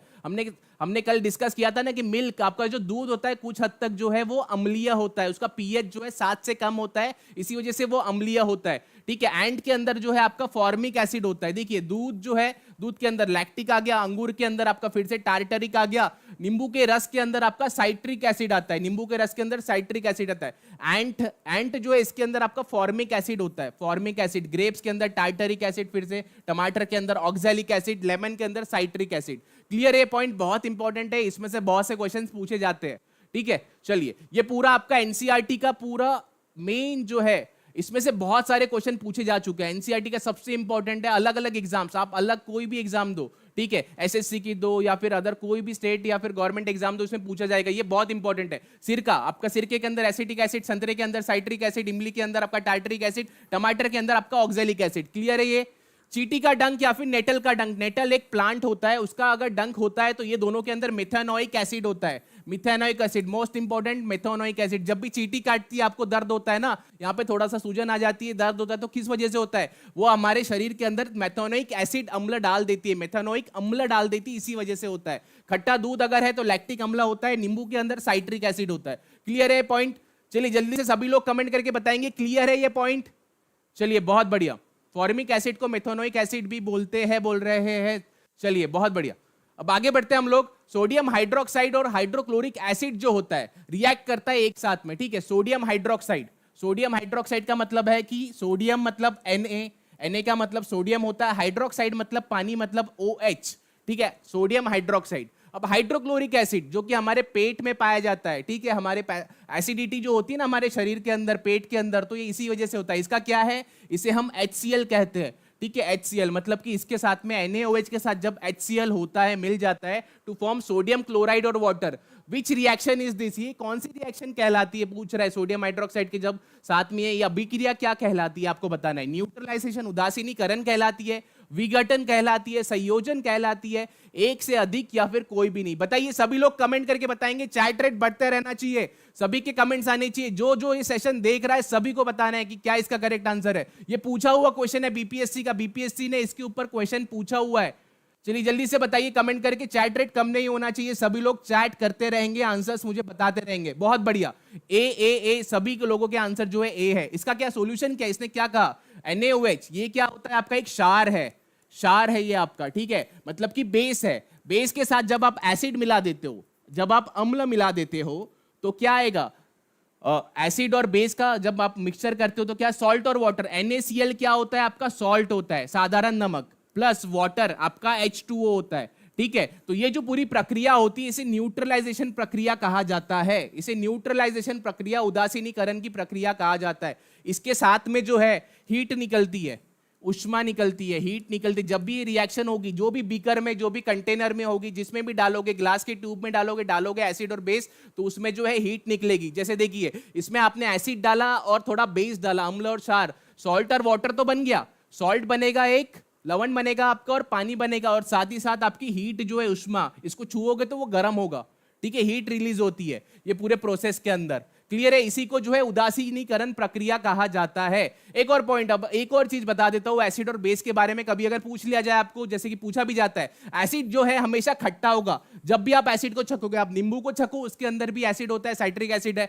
ऑक्सैलिक एसिड टमाटर के अंदर में चखोगे वो खट्टा होगा। और दूसरा करोसिव होता है, यानी कि जिसके ऊपर भी गिरेगा वो जंग लगा देता है। बहुत से आपने देखा होगा एसिड डालते हैं हम लोग जब साफ सफाई करते हैं, तो उसके ऊपर की जो परत होती है उसको उखाड़ फेंकता है। क्लियर? तो एसिड खट्टा होता है और वो जो है करोसिव होता है। लेमन है, टमाटर है, मिल्क है, हाइड्रोक्लोरिक एसिड है आपका। और जब भी मैं क्षार की बात करूं तो वो हमेशा कड़वा होगा, टेस्ट में हमेशा ही कड़वा होगा। और साथ ही साथ जब भी आप उसको छुओगे वो स्लिपरी होगा। जैसे आपके कपड़े धोने की साबुन हो, नहाने की साबुन हो, या फिर वॉशिंग पाउडर सोडा हो, सारे का सारा आपका खून जो है वो भी आपका जो है क्षारीय होता है। चलिए नेक्स्ट क्वेश्चन की ओर बढ़ते हैं। विरंजक पाउडर यानी कि आपका जो है ब्लीचिंग पाउडर, विरंजक पाउडर यानी कि ब्लीचिंग पाउडर, ब्लीचिंग पाउडर को तैयार करने में प्रयुक्त होने वाली गैस का नाम क्या है? ऑक्सीजन है, क्लोरीन है, नाइट्रोजन है, या फिर एक से अधिक, या फिर कोई भी नहीं? बताइए, बीपीएससी का पूछा हुआ क्वेश्चन है, बताओ क्या इसका करेक्ट आंसर है कि विरंजक पाउडर जो होता है आपका, जो कि आप साफ सफाई में जो आप यूज करते हो, ब्लीचिंग पाउडर, हर जगह जहां पे भी गंदगी है हम उसको साफ करने के लिए ब्लीचिंग पाउडर यूज करते हो ना घर में। अगर साफ सफाई या काम ही नहीं करते भाई, कभी अगर घर वाले काम बता दिया तो।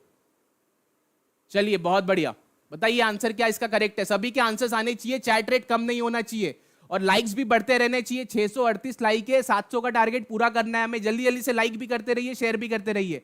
चलिए बहुत बढ़िया, सभी लोग जो है आंसर दे रहे हैं। पूजा जी, संगीता जी, नीबा, शिल्पा, स्नेहा, चंदा, सभी के आंसर बी है, क्लोरीन। जी हाँ, क्लोरीन जो गैस होती है ये इसका जो है प्रयुक्त होने वाली गैस होती है जब भी विरंजक पाउडर होता है आपका, जो ब्लीचिंग पाउडर होता है जो कि व्हाइट कलर का होता है, जब भी आप जैसे कीटाणु रहित रखने के लिए जो है पानी वगैरह में डाला जाता है ना, तो साफ सफाई के लिए जो आपका मेन है कि क्लोरीन पाउडर होता है। अब इसका जो केमिकल फॉर्मूला क्या है, CaOCl2, CaOCl2। इसके दो नाम है, कैल्शियम, Ca का मतलब कैल्शियम हो गया, कैल्शियम ऑक्सीक्लोराइड कहा जाता है इसको। ऑक्सीजन है इसी वजह से ऑक्सीक्लोराइड, क्लोरीन है इसी वजह से क्लोराइड, या फिर आप बोल सकते हो कैल्शियम हाइपोक्लोराइड। कैल्शियम हाइपोक्लोराइड भी कहा जाता है इसको, ठीक है, कैल्शियम ऑक्सीक्लोराइड या फिर कैल्शियम हाइपोक्लोराइड। तो जब भी ब्लीचिंग पाउडर की बात है, उसका रासायनिक सूत्र की बात है, तो CaOCl2 रहेगा, याद रखना है आपको, कैल्शियम हाइपोक्लोराइड। क्लियर है पॉइंट, कैल्शियम हाइपोक्लोराइड। पानी को शुद्धिकरण के लिए जो इसका इस्तेमाल करते हैं, रोगान मतलब जो भी होता है कीटाणु रहित करने के लिए, ठीक है। चलिए बढ़ते हम आगे नेक्स्ट क्वेश्चन की ओर। अब बताइए नाभिक के रेडियो एक्टिव क्षय। रेडियो एक्टिव क्षय मतलब आपका है भाई, रेडियो एक्टिव जब डीके होता है के दौरान निम्न में से कौन सी विद्युत चिंबकीय इलेक्ट्रोमैग्नेटिक तरंगे उत्पन्न होती है। हमने कल डिस्कस भी किया था, जब भी रेडियो एक्टिविटी की प्रक्रिया होती है, ठीक है, रेडियो एक्टिव क्षय होता है, तो कौन सी जो किरणें होती है, इलेक्ट्रोमैग्नेटिक, गामा किरणें हैं, पारमबैंगनी किरणें हैं, सूक्ष्म किरणें हैं, या एक से अधिक या कोई भी नहीं। बताइए, गामा रेज है, अल्ट्रावायलेट रेज है, माइक्रोवेव्स है, या फिर मोर than one of the above या नन ऑफ द अबव। बताओ मुझे इसका क्या करेक्ट आंसर है। इलेक्ट्रोमैग्नेटिक वेव्स की बात चल रही है। सभी के कमेंट में मुझे आंसर चाहिए, जिसको भी जो भी डाउट है कमेंट में पूछो, मैं बताऊंगा आपको, पर सभी को कमेंट करना है। गलत भी हो गया आपका आंसर, फिर से जब सही कमेंट है वो करना है आपको। चलिए बहुत बढ़िया, कुछ लोग बी बोल रहे हैं, कुछ लोग यूवी बोल रहे हैं, कुछ लोग गामा बोल रहे हैं। रेडियो एक्टिविटी की बात चल रही है, ये चीज ध्यान रखना। रेडियो एक्टिविटी, जब radio activity, radio active material ऐसा मटेरियल होता है जिसका न्यूक्लियस अस्थिर होता है, जिसका नाभिक जो होता है वो अस्थिर होता है। ऐसे मटेरियल्स होते हैं जिनका नाभिक अस्थिर होता है, जैसे थोरियम है आपका, थोरियम है, यूरेनियम है, ठीक है, ये अस्थिर होते हैं। इसी वजह से ये क्या करते हैं, इनके न्यूक्लियस की वजह से इसके अंदर से जो ऊर्जा निकलती है, ऊर्जा किस फॉर्म में निकलती है, रेस के फॉर्म में, पार्टिकल्स के फॉर्म में। तो इसमें से जो पूछा है अल्फा, बीटा, गामा, जो 3 तरीके के पार्टिकल्स निकलते हैं, इसमें से जो विद्युत चिंबकीय होती है तो ये गामा रेज होती है, गामा रेज होती है, ठीक है। आपकी गामा जो किरणें होती है वो इलेक्ट्रोमैग्नेटिक होती है, इसमें कोई भी चार्ज नहीं होता, इसमें कोई चार्ज नहीं होता, गामा रेज। चलिए आगे देख भी लेते हैं। 3 तरीके के पार्टिकल जो है आते हैं इसमें। सबसे पहला होता है अल्फा, जो कि हीलियम भी कहा जाता है, ये पॉजिटिव होता है। बीटा जो है ये नेगेटिव होता है, इसे ही इलेक्ट्रॉन जो है ना, समझ लो इलेक्ट्रॉन नेगेटिव होता है, इलेक्ट्रॉन कैथोड रेज कुछ भी बोल सकते हैं, बीटा रेज कहते हैं इसको। और गामा रेज जो होते हैं, गामा पार्टिकल जो होते हैं, ये न्यूट्रल होते हैं, उदासीन होते हैं। न्यूट्रल यानी कि आपके उदासीन होते हैं, ये चीज ध्यान रखना आपको, ठीक है। इसको अल्फा को हीलियम भी बोला जाता है, हीलियम पार्टिकल भी कहा जाता है, हीलियम पार्टिकल। अल्फा की बात करें तो एक पेपर से भी वो रुक जाएगा। बीटा की अगर मैं बात करूं, उसको रोकना है तो एल्यूमिनियम की थिन फॉइल जो होती है, जो आप रोटी वगैरह जो है ना बच्चों को बांध के देते हो उसमें, ठीक है, तो उससे भी रुक जाती है। पर गामा रेज जो है इसके ऊपर कोई भी चार्ज नहीं होता, कोई भी चार्ज नहीं होने की वजह से ये जो है एक बड़ा लीड का जो कॉन्क्रीट का इतना बड़ा जब टुकड़ा रहेगा बड़ा सा, उसी से रुकता है। क्लियर है पॉइंट सभी को। चलिए 919 जो है लाइव है, जल्दी से हमें 1000 लाइव पूरे करने हैं, और लाइक्स भी हमें 919 लाइव्स है, पर सिर्फ और सिर्फ 700 ही जो है लाइक्स है। जल्दी से लाइक का रेशो भी बढ़ाना है हमें। देखिए अभी चलिए और भी इंटरेस्टिंग पढ़ेंगे, एक बार देख लेते हैं पूरा चार्ट। अल्फा जो पार्टिकल होता है इसको अल्फा ऐसे डिनोट करते हैं, और ये हीलियम जो है, हीलियम पार्टिकल होता है, हीलियम न्यूक्लियस होता है। बीटा इसको ऐसे डिनोट करते हैं, और इसको इलेक्ट्रॉन जो है, ठीक है, नेगेटिवली चार्ज होता है ये। गामा इसमें कोई भी चार्ज नहीं होता है, ये इंपॉर्टेंट है। और ये इलेक्ट्रोमैग्नेटिक रेडिएशन होता है, इलेक्ट्रॉन, ये इसे इलेक्ट्रॉन भी कहता है बीटा को, और इसको हीलियम न्यूक्लियस भी कहा जाता है। ठीक है, चलिए अगर मैं पेनिट्रेटिंग पावर की बात करूं, भेदन शक्ति की, सबसे कम भेदन शक्ति होती है आपकी ये अल्फा की, सबसे कम भेदन शक्ति, ये पेपर के पार भी नहीं जा सकता। बीटा की अगर मैं भेदन शक्ति बात करूं तो पेपर को तो पार कर लेगा पर एल्यूमिनियम की थिन फॉइल को पार नहीं कर सकता, तो इससे ज्यादा इसकी रहेगी और इससे भी ज्यादा इसकी रहेगी, ठीक है, भेदन शक्ति, क्योंकि ये एल्यूमिनियम के फॉइल को भी कवर कर रहा है, लीड में जाके आगे जाके रुकता है।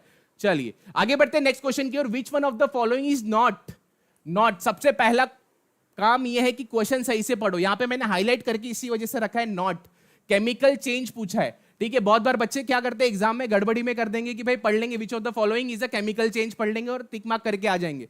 नॉट पूछा है, इसमें से कौन सा रासायनिक परिवर्तन नहीं है, जैसे कि हमने पेट क्लास में भी पढ़ा था, बताइए कन्वर्जन ऑफ कार्बोहाइड्रेट, ऊर्जा के लिए कार्बोहाइड्रेट का रूपांतरण, ये होता है केमिकल जो है चेंज नहीं होता है। Converting water into steam, making curd from milk, दूध से दही बनाना, या फिर ताप कोयला, ठीक है, इसमें से कौन सा जो है आपका केमिकल चेंज नहीं है, बताइए मुझे कमेंट करके। सभी के कमेंट्स आने चाहिए, चैट रेट कम नहीं होना चाहिए, जल्दी जल्दी से लाइक का रेशो भी बढ़ाते रहिए। 925 लाइव है हमारे पास पर लाइक सिर्फ 733 है, जल्दी जल्दी सभी को बढ़ाना है। बताओ कमेंट करके सभी आंसर्स दीजिए, सभी लोग बी, सभी के आंसर्स बी आ रहे। जी हाँ, वाटर कन्वर्ट जब करते हैं हम लोग, ठीक है, कन्वर्टिंग वाटर इनटू स्टीम, ये जो है आपका फिजिकल चेंज कहलाता है, फिजिकल भौतिक परिवर्तन, फिजिकल चेंज यानी कि आपका भौतिक परिवर्तन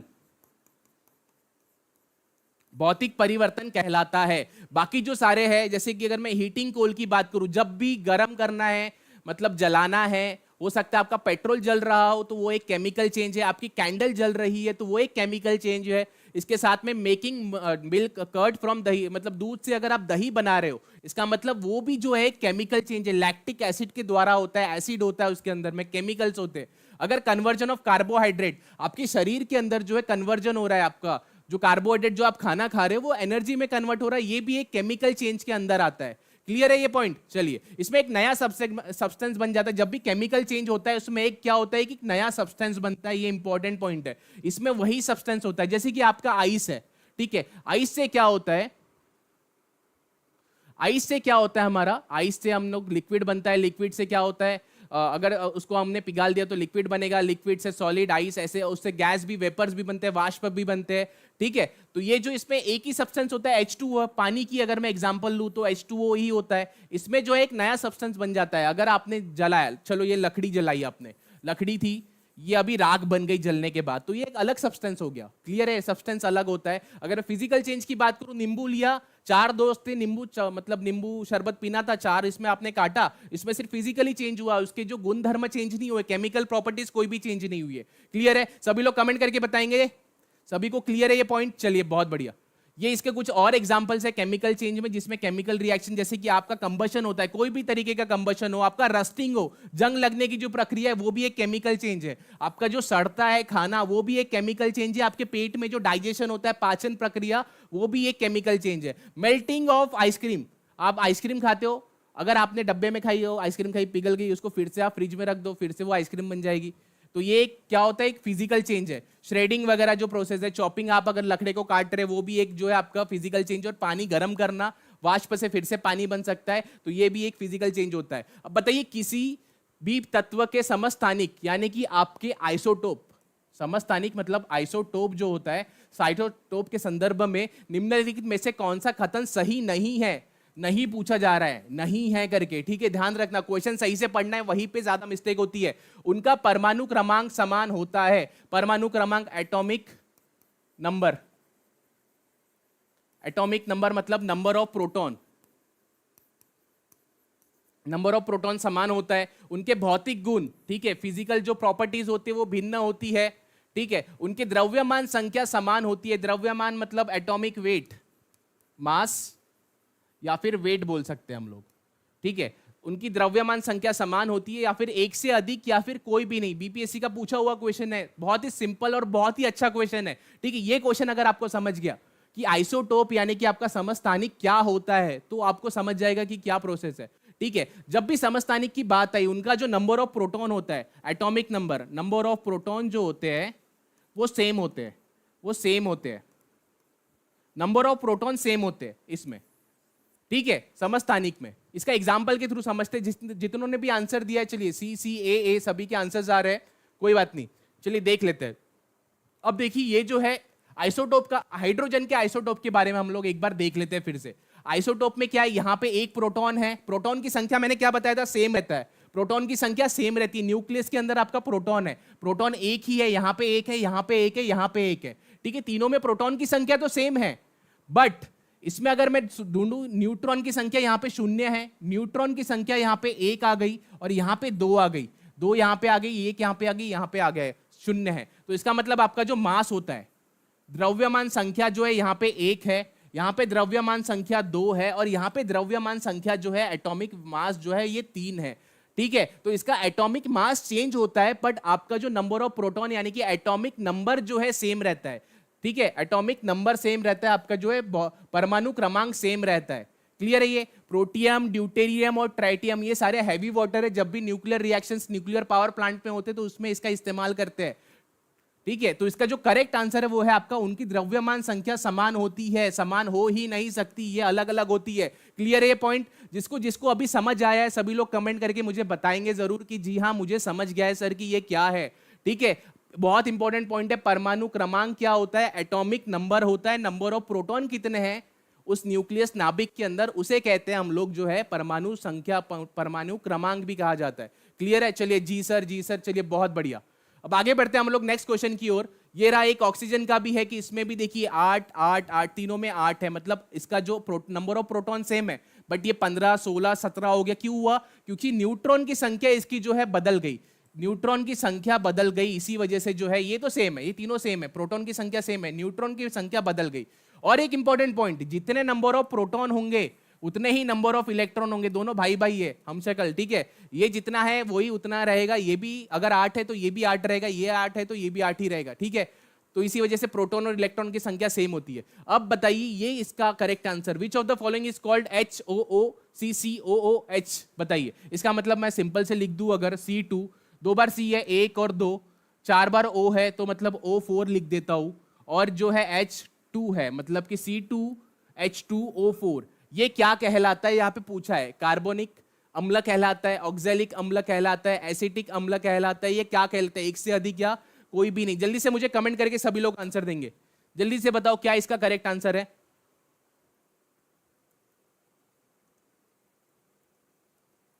जल्दी से मुझे कमेंट करके आंसर बताएंगे।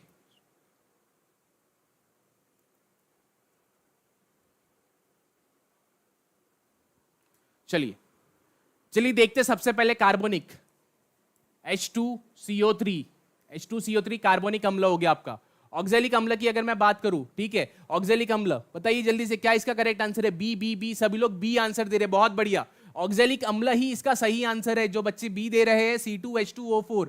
जी हाँ, C2H2O4 जो है हमने जो देखा था ऑक्सैलिक अम्ल जो, ठीक है, जो कि एप्पल में पाया जाता है। ऑक्सैलिक अम्ल कहाँ होता है? एप्पल के अंदर पाया जाता है। ठीक है, आपका जो सेब होता है उसके अंदर पाया जाता है। एसिटिक अम्ल CH2COOH, CH3COOH, ये जो है आपका एसिटिक एसिड होता है। ठीक है, क्लियर है ये पॉइंट? ये तीनों जो है ऑक्सैलिक अम्ल जो है, ये जो आंसर है ऑक्सैलिक अम्ल है C2H2O4। C2H2O4 जो है आपका ऑक्सैलिक अम्ल होता है, जिनका भी आंसर बी था। बहुत बढ़िया, वेरी नाइस। चलिए बहुत बढ़िया, अब बढ़ते हैं आगे नेक्स्ट क्वेश्चन की ओर। देखिए ये हमने जो देखा था एनसीईआरटी का, इसमें एक बार फिर से दिखा देता हूं ऑक्सैलिक अम्ल कहां चला गया, हमारा जो एप्पल था। चलिए, तो ये इंपॉर्टेंट, टमाटर के अंदर ऑक्सैलिक अम्ल जो आपको दिख रहा है यहाँ पे ऑक्सैलिक अम्ल, ठीक है, टमारिन के अंदर टार्टरिक एसिड होता है। चलिए आगे बढ़ते हैं हमारे नेक्स्ट क्वेश्चन की ओर। जंग रोधक इस्पात यानी कि स्टेनलेस स्टील जो होता है में निम्न में से कौन सा जो तत्व उपस्थित नहीं है? देखो यहाँ पे नहीं पूछा है, नहीं है ये बताना है आपको, कौन सा नहीं है, कमेंट करके बताओ। लोहा नहीं होता, टंगस्टन नहीं होता, निकेल नहीं होता, या क्रोमियम नहीं होता? बताइए जल्दी से कमेंट करके सभी लोग बताएंगे। 9:45 लाइव है, हमें 1000 बिठाना है आज के लाइव सेशन में। जल्दी से शेयर करो सेशन को, और सेशन को लाइक भी करिए। 817 ही लाइक्स है, 945 लोग देख रहे हैं और 817 लाइक, ये गलत है, ये तो बड़ी नाइंसाफी है सांबा। जल्दी से जल्दी लाइक का रेशो भी बढ़ा दो, जल्दी बढ़ाओ। चलिए कमेंट करके बताओ इसका क्या करेक्ट आंसर है। लोहा है, टंगस्टन है, निकेल है या क्रोमियम है। आपने अक्सर देखा होगा जब भी जंग लगता है, देखिए इतने बड़े बड़े जो आपके संकल है इसके अंदर जंग लगता है, तो इसको बचाने के लिए क्या होता है, इसके ऊपर कोटिंग्स होती है। हमने गैल्वेनाइजेशन देखा था, गैल्वनीकरण की प्रक्रिया देखी थी, जिंक की कोटिंग की जाती है। वैसे ही जो स्टेनलेस स्टील है उससे बर्तन वगैरह हमारे घर में जो हम इस्तेमाल करते हैं वो बनाए जाते हैं। तो इसमें क्या इस्तेमाल होता है, सबसे पहले आपका लोहा। बिल्कुल लोहा तो होगा ही ना, लोहा तो इंपॉर्टेंट है। इस्पात है तो लोहा होगा ही, स्टील है उसमें। फिर क्रोमियम भी एक इंपॉर्टेंट है, क्रोमियम भी इस्तेमाल किया जाता है। ठीक है, क्रोमियम इस्तेमाल किया जाता है। निकेल जो है इसका भी इस्तेमाल किया जाता है, निकेल का भी इस्तेमाल किया जाता है। ठीक है, निकेल का भी। बट टंगस्टन जो होता है इसका इस्तेमाल नहीं करते। टंगस्टन का मेल्टिंग पॉइंट बहुत ज्यादा है, गलनांक जो उसका टेम्परेचर है वो बहुत ज्यादा है। ठीक है, तो इसी वजह से इसका इस्तेमाल नहीं करते हम लोग ये जो तीन चीजें लोहे, निकेल और जो क्रोमियम होता है इसका इस्तेमाल करते हैं। देख लेते हैं एक बार स्टेनलेस स्टील को। स्टेनलेस स्टील में फेरस होता है आपका, ठीक है, आयरन इस्पात होता है। क्रोमियम देखिए 15% के करीबन इसका इस्तेमाल करते हैं। निकेल का इस्तेमाल किया जाता है और कार्बन का इस्तेमाल किया जाता है। ये चार जो घटक होते हैं ये इस्तेमाल किए जाते हैं और जिससे हम बर्तन वगैरह बनाते हैं। सर्जिकल इंस्ट्रूमेंट, किसी को अगर हॉस्पिटल के लिए सर्जिकल इंस्ट्रूमेंट्स लगते हैं तो ये सब बनाए जाते हैं। और बाद में अगर हम पीतल की बात करें, ब्रास में जो है कॉपर 70% और जिंक 30% होता है। इंपॉर्टेंट है, बहुत बार पूछता है जिंक की कोटिंग करते हैं हम लोग। ठीक है, जिंक की कोटिंग गैल्वेनाइजेशन में।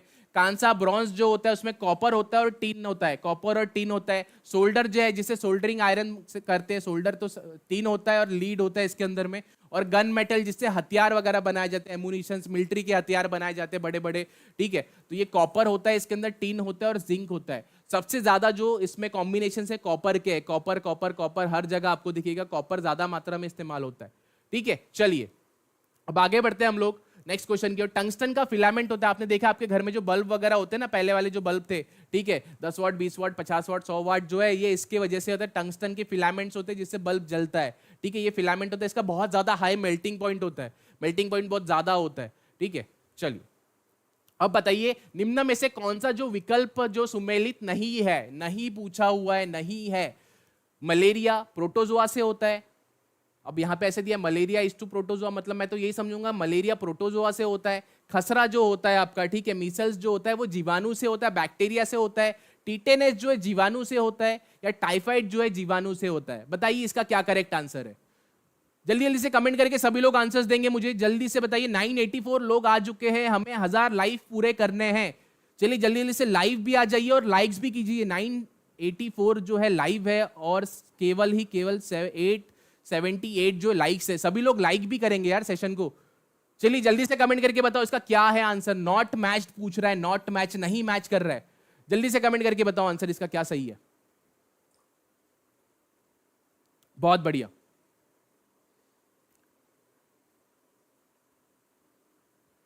चलिए जी हाँ, मलेरिया प्रोटोजोआ से होता है। ठीक है, मलेरिया जो है प्रोटोजोआ की वजह से होता है। मीसल्स क्या बैक्टीरिया की वजह से होता है? जी नहीं, मीसल्स बैक्टीरिया की वजह से नहीं होता है। टिटेनस बैक्टीरिया की वजह से होता है, टाइफाइड भी बैक्टीरिया की वजह से होता है।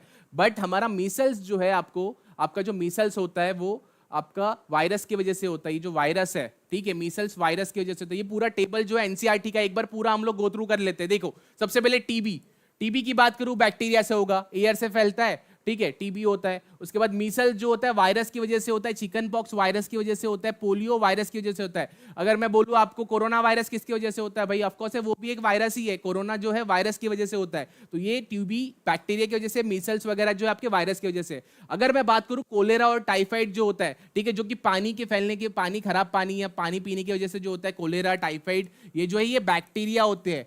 ठीक है, बैक्टीरिया की वजह से होते हैं। हेपेटाइटिस की जो बीमारी है वो भी वायरस की वजह से होती है। मलेरिया तो प्रोटोजोआ से होता है। मलेरिया आपको तो पता है, फीमेल एनोफिलिस वगैरह जो मॉस्किटो होते हैं, लड़की का चक्कर बाबू भी है ना, तो वो थोड़ा गलती हो जाती है ना, तो इसी वजह से मच्छर जो है फीमेल मादा मच्छर की वजह से ही जो है मलेरिया होता है। मलेरिया हो या फिर डेंगू हो, सारे के सारे मादा मच्छरों की वजह से होता है। लड़की का चक्कर गलत हो जाता है।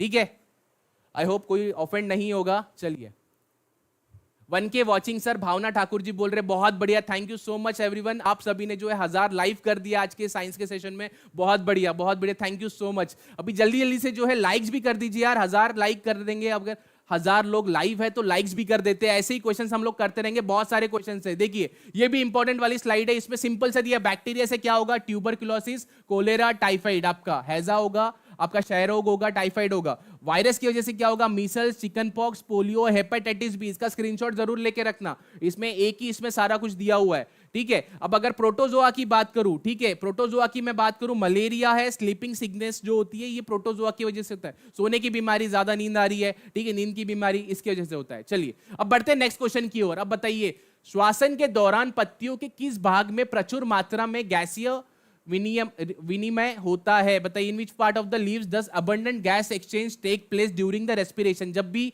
रेस्पिरेशन की प्रक्रिया होती है, सांस लेती है ना भाई, पत्तियां जो है खाना बनाने के लिए, वो भी तो श्वास वगैरह लेगी ना, तो वो किसके थ्रू होता है? बताइए, थैलाकॉइड की वजह से होता है, स्टोमाटो, क्लोरोफिल या फिर ग्राना? बताइए किसके थ्रू होता है? मोटर व्हीकल इंस्पेक्टर 2022 बीपीएससी का इसका क्वेश्चन नहीं है। जल्दी से मुझे कमेंट करके सभी लोग आंसर बताएंगे।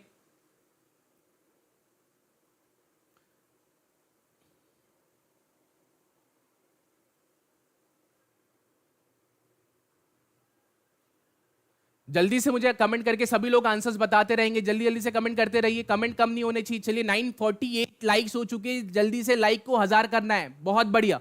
चलिए बी बी बी बी, सभी के आंसर्स बी है। चलिए एक बार देख भी लेते हैं। थैलाकॉइड नहीं, थैलाकॉइड नहीं होता। क्लोरोफिल तो हमारा ग्रीन जो होता है, प्लांट का ग्रीन कलर है, और खाने बनाने के लिए इसके लिए इस्तेमाल होता है, ठीक है। ग्राना भी नहीं होता है। आपका जो रंध्र होता है, स्टोमाटा, रंध्र यानी कि आपका जो स्टोमाटा होता है वो ओपन और क्लोज होते रहता है, ठीक है, ओपन होते रहता है, और वो क्या होता है, क्लोज होते रहता है, बार बार खुलता और बंद होता है, खुलता और बंद होता है स्टोमाटा। तो इसके थ्रू जो है आपका जो है पत्तियों का श्वासन जो होता है, लीव्स जो है गैस एक्सचेंज करती है, जो भी गैसेस बनाती है, ऑक्सीजन जो अगर आप बाहर, जैसे कार्बन डाइऑक्साइड लेनी, कार्बन डाइऑक्साइड लेगी, फिर ऑक्सीजन को रिलीज करेगी, है ना। कार्बन डाइऑक्साइड इंटेक करती है और ऑक्सीजन बना के वापस देती है, और ग्लूकोज प्रकाश संश्लेषण की प्रक्रिया से तो ऑक्सीजन को बाहर निकालती। तो इसका जो करेक्ट आंसर है वो है आपका स्टोमाटा।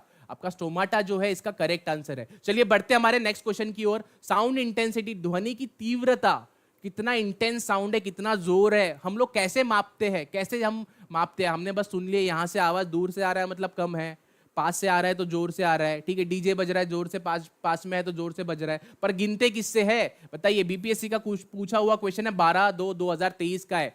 रिक्टर स्केल से गिनते हैं, डेसिबल से गिनते हैं, टेस्ला से गिनते हैं, या हर्ट्ज से गिनते हैं? बताइए किस चीज से गिना जाता है? मुझे इसका आंसर चाहिए।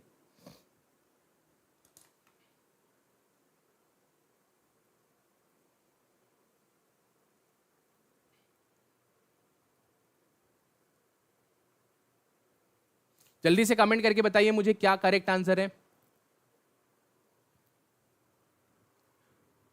अरे यार, सबको आंसर दिख गया लगता है।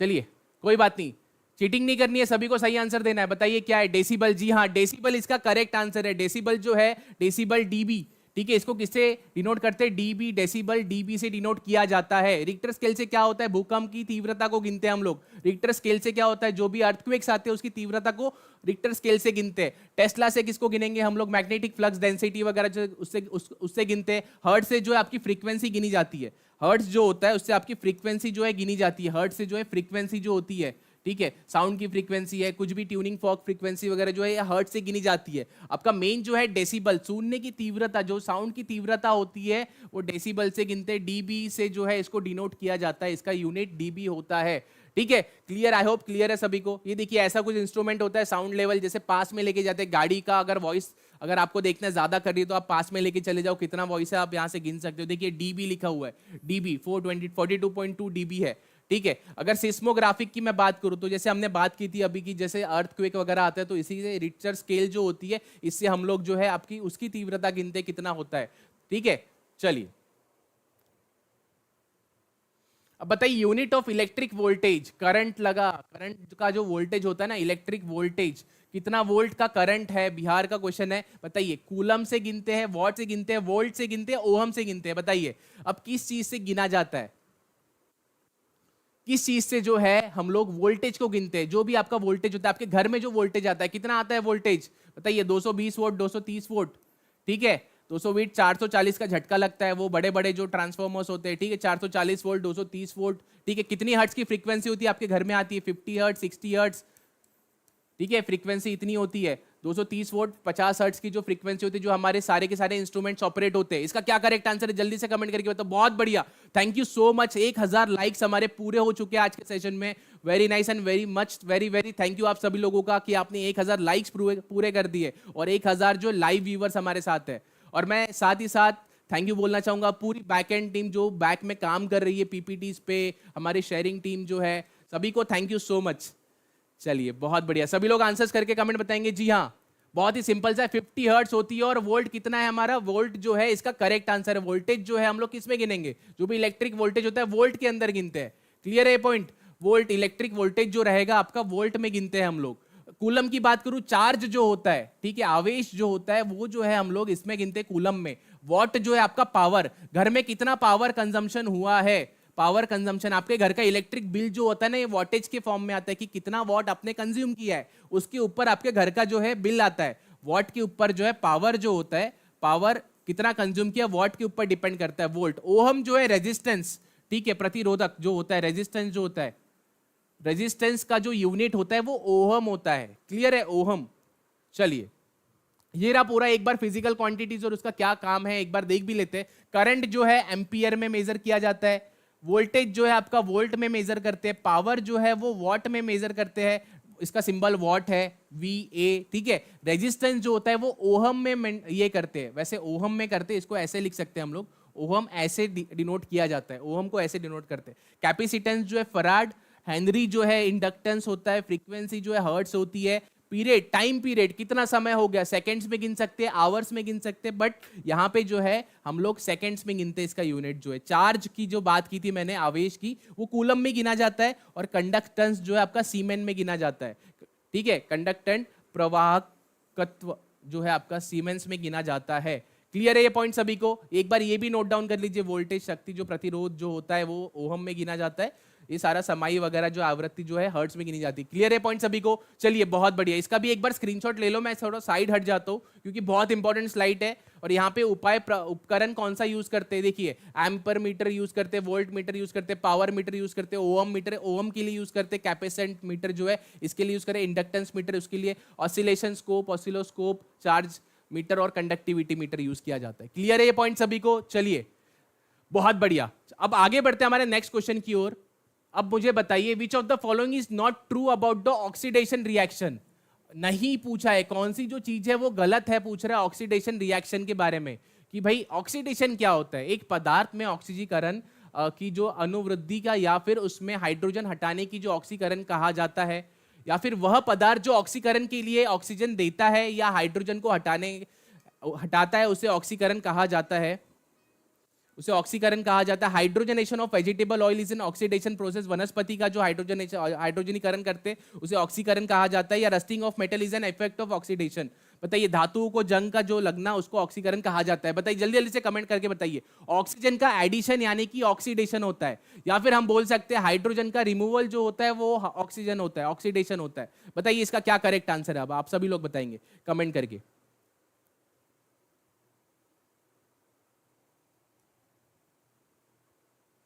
चलिए एक बार हम लोग देख भी लेते हैं। चलिए देखिए यहाँ पे ऑक्सीडेशन का मतलब होता है कि एडिशन ऑफ ऑक्सीजन। अगर मैं ऑक्सीजन ऐड कर रहा हूं, जैसे कि आप जलना है, किसी को चीज जलानी है तो ऑक्सीजन रहेगा तो ऑक्सीडेशन होगा। उसके बाद रिमूवल ऑफ हाइड्रोजन, हाइड्रोजन को हटाना, इसका मतलब होता है ऑक्सीडेशन। या फिर लॉस ऑफ इलेक्ट्रॉन को भी जो है हम लोग ऑक्सीडेशन कहते हैं। साथ ही साथ अगर मैं रिडक्शन की बात करूं, रिडक्शन में रिमूवल ऑफ ऑक्सीजन, ऑक्सीजन को हटा, इसका बिल्कुल विपरीत है। ऑक्सीजन को हटा दो, एडिशन कर दो हाइड्रोजन का, इलेक्ट्रॉन का गेन, इसको कहा जाता है रिडक्शन। ठीक है, अब यहां पे ऑक्सीडेशन प्रोसेस कही गई है, जैसे H2S है, ठीक है, हाइड्रोजन सल्फाइड गैस है, इसके अंदर अगर क्लोरीन मैं मिक्स कर दूंगा, ठीक है, तो ये क्या करेगा, S और HCl देगा। तो इसका मतलब क्या हो रहा है, रिमूवल ऑफ एक क्या हाइड्रोजन रिमूव हो रहा है। यहां से जो है हाइड्रोजन रिमूव होकर यहां पे सिर्फ S बच गया, पहले H2S था, यहां पे सिर्फ S बच गया। तो मतलब ये ऑक्सीडेशन प्रक्रिया है क्योंकि हाइड्रोजन का रिमूवल हो रहा है। बट वही यहाँ पे Cl की अगर मैं बात करूं तो यहाँ पे क्या हो रहा है, यहाँ पे एडिशन ऑफ जो है हाइड्रोजन हो रहा है, मतलब रिडक्शन की प्रक्रिया हो रही है। तो एक सिंपल सा जो प्रोसेस है इसमें एडिशन ऑफ ऑक्सीजन, बिल्कुल ये सही है प्रक्रिया। नहीं पूछा है, ठीक है, नहीं पूछा है तो मतलब ऑक्सीजन का जब एडिशन होता है तो ये ऑक्सीडेशन रिएक्शन है, बिल्कुल सही है। ठीक है, the substance which gives oxygen for oxidation और रिमूव्स हाइड्रोजन, बिल्कुल हाइड्रोजन का रिमूवल भी जो है इसको ऑक्सीडेशन कहते हैं। Hydrogenation of vegetable oil is oxidation बिल्कुल ये गलत है। इसका मतलब है कि यहां से क्या हो रहा है, हाइड्रोजनेशन हो रहा है, कि मतलब हाइड्रोजन को ऐड किया जा रहा है। हाइड्रोजन का नेशन का मतलब है कि भाई हाइड्रोजन को ऐड किया जा रहा है, ये गलत है। तो इसका जो आंसर है ये जो है आपका सी इसका करेक्ट आंसर था। क्लियर है पॉइंट सभी को?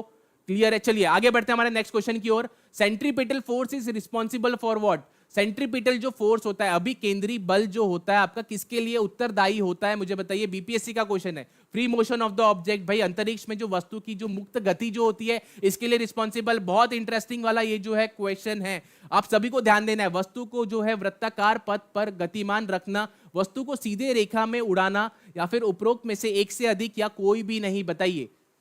अब सेंट्रीपिटल फोर्स और सेंट्रीफ्यूगल फोर्स दो तरीके के जो है फोर्सेस होते हैं। जब भी आप गोल इसमें, ठीक है, जब भी आप जैसे घूम रहे हो, ठीक है, घूम रहे हो, तो इसका मतलब है सेंट्रीपिटल फोर्स वर्क करता है। आपकी गाड़ी टर्न मार रही है, आप लोग गाड़ी से जा रहे, कर्व आ गया, ऐसा कर्व आ गया, आप अपने कार में फैमिली के साथ जा रहे, ऐसे कर्व आ गया, तो सेंट्रीपिटल फोर्स वहां पे वर्क करेगा।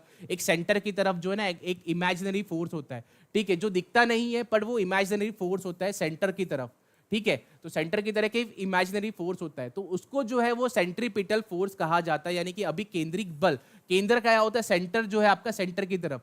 तो ये क्या होता है, वस्तु को वृत्ताकार, keeping the object moving on a circular part, ये इसके लिए रिस्पॉन्सिबल होता है। तो आपका जो बी करेक्ट आंसर है इसका, ठीक है। स्पेस में घूम रहा है, फ्री मोशन उसके लिए नहीं होता है, ठीक है। ये क्या होता है, towards, acting towards the centre, मतलब सेंटर की तरफ। अगर आपकी कार यहां पे है तो वो क्या करेगा, सेंटर की तरफ जो है, केंद्र की तरफ जो है, अभी केंद्रिक बल इसी वजह से कहा जाता है। अगर यही मैं बाहर साइड करता, ठीक है, यहां पे एक स्यूडो फोर्स होता है, इमेजिनरी फोर्स होता है, जो क्या होता है कि सेंट्रीफ्यूगल फोर्स होता है, सेंट्रीफ्यूगल। तो ये बाहर साइड होता है, ठीक है, अवे फ्रॉम द सेंटर, केंद्र से विपरीत होता है। तो ये अभी केंद्रीय बल जो है, जैसे आप देख सकते हो ये रोलर कोस्टर, तो यहाँ पे ये सेंटर, यहाँ पे ये पूरा रेडियस अगर मैं पकड़ूं, यहाँ पे पूरा डायमीटर पकड़ूं, तो ये बीच की तरफ है, ठीक है। तो इसको कहते हैं आप सेंट्रीपिटल फोर्स। सेंट्रीफ्यूगल फोर्स जो देखिए यहाँ पे सेंट्रीपिटल फोर्स, अगर ये घुमा रहा है, ऐसा बॉल को घुमा रहा है, यहाँ पे देख पा रहे होंगे आप, बॉल अगर गोल गोल घुमा रहा है, तो centripetal force towards the centre होता है, केंद्र के तरफ होता है, और सेंट्रीफ्यूगल जो है केंद्र से दूर जाता है, विपरीत दिशा में जाता है। ये दो तरीके के जो है फोर्स होते हैं। अब आगे बढ़ते हैं। Odometer is used for, udometer का उपयोग कहाँ किया जाता है, मुझे ये बताइए। मेजर हवा में धूल के कणों को मापन करने के लिए होता है, मोटर वाहनों की गति निर्धारित करने के लिए होता है, वर्षा की मात्रा मापन करने के लिए होता है, मनुष्यों में नाड़ी स्पंदन करने का पता लगाने के लिए होता है। बताइए, पल्स जो होता है, पल्सेशन की प्रक्रिया के लिए होता है। बताइए, जल्दी से कमेंट करके बताओ क्या इसका करेक्ट आंसर है।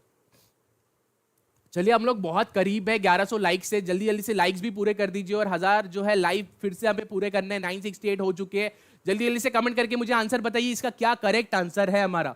यूडोमीटर क्या होता है, सबसे पहले ये सोचो, यूडोमीटर आपने पहली बार नाम सुना है या इसके पहले सुना है? जल्दी से कमेंट करके बताओ मुझे। सभी लोगों को कमेंट करना मतलब इंपॉर्टेंट है और सब कंपलसरी है।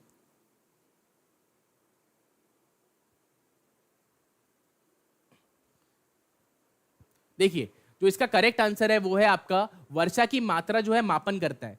यूडोमीटर जो होता है, यूडोमीटर जो होता है आपका वर्षा की जो है मात्रा को मापन करता है। ये इसका मतलब है कि जैसे भी आपने देखा होगा, जब भी वर्षा होती है, ठीक है, बारिश होती है, तो उसको गिनने के लिए जो है इसे यूडोमीटर कहा जाता है, प्लूवियोमीटर कहा जाता है, ओम्ब्रोमीटर कहा जाता है, या फिर हाइटोमीटर कहा जाता है। रेन गेज बेसिकली ये क्या करता है, पानी को गिनता है, पानी को गिनता है। तो इसका मतलब ये ऐसा कुछ रेन गेज होता है, उसके अकॉर्डिंग हम लोग बोलते हैं ना 10 mm की बारिश हुई, 5 mm की बारिश हुई, तो mm की बारिश हुई। ये कैसे डिसाइड करते हैं, जो साइंटिस्ट लोग बताते हैं हमें, जो टीवी एंकर्स लोग बताते हैं, 5 mm की बारिश भाई उत्तर प्रदेश में हुई है, या फिर 5 mm की बारिश बिहार में हुई है, तो ये इसी की मदद से बताते हैं। यहाँ पे ये पूरा बीकर होता है, इसमें पानी गिरता है, उस अकॉर्डिंग जो है पानी का मेजरमेंट होता है, ठीक है। तो रेन गेज होता है बेसिकली ये, और ये रेन इंस्ट्रूमेंट मेजरिंग करता है। तो इसका जो करेक्ट आंसर है वो वर्षा की जो मात्रा जो है इसका मापन करता है। चलिए नेक्स्ट क्वेश्चन की ओर बढ़ते हैं। बैरोमीटर जो होता है इसका मेजरमेंट क्या करता है, मेजर क्या करता है, कंडीशन ऑफ विंड, कैसी हवाएं चल रही है, हवा बढ़िया चल रही है, ठंडी चल रही है, गर्म चल रही है, ये मेजर करता है। या फिर टेम्परेचर, कितना तापमान है उसका मेजर करता है, या फिर पानी का पानी कितना है वो मेजर करता है, या एटमॉस्फेरिक प्रेशर जो है मेजर करता है। बताइए, बैरोमीटर जो होता है वो क्या मेजर करता है, आप लोगों को बताना है।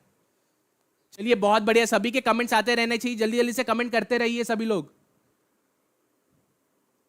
1100 लाइक से हम बहुत ही ज्यादा नजदीक है, जल्दी से 1100 लाइक्स भी कंप्लीट कर दीजिए जल्दी से। चलिए बताइए मुझे क्या इसका करेक्ट आंसर है। बहुत बढ़िया, D D D D D, सभी लोग जो है डी डी, कुछ लोग भी बोल रहे हैं, राम काशी कुमारी बी बोल रहे कुछ लोग, दानिश खान जी ए बोल रहे जी नहीं, ये हवा की कंडीशन नहीं बताता है, हवा गर्म है ठंडी है किस दिशा बह रही है ये नहीं बताता है। बैरोमीटर क्या बताता है, कितना एटमॉस्फेरिक प्रेशर है। जो भी लोग डी बोल रहे हैं बहुत बढ़िया, वेरी नाइस। डी जो है एटमॉस्फेरिक प्रेशर के बारे में बताता है कि कितना जो है वायुमंडल में जो दबाव कितना है वो बताता है हमें।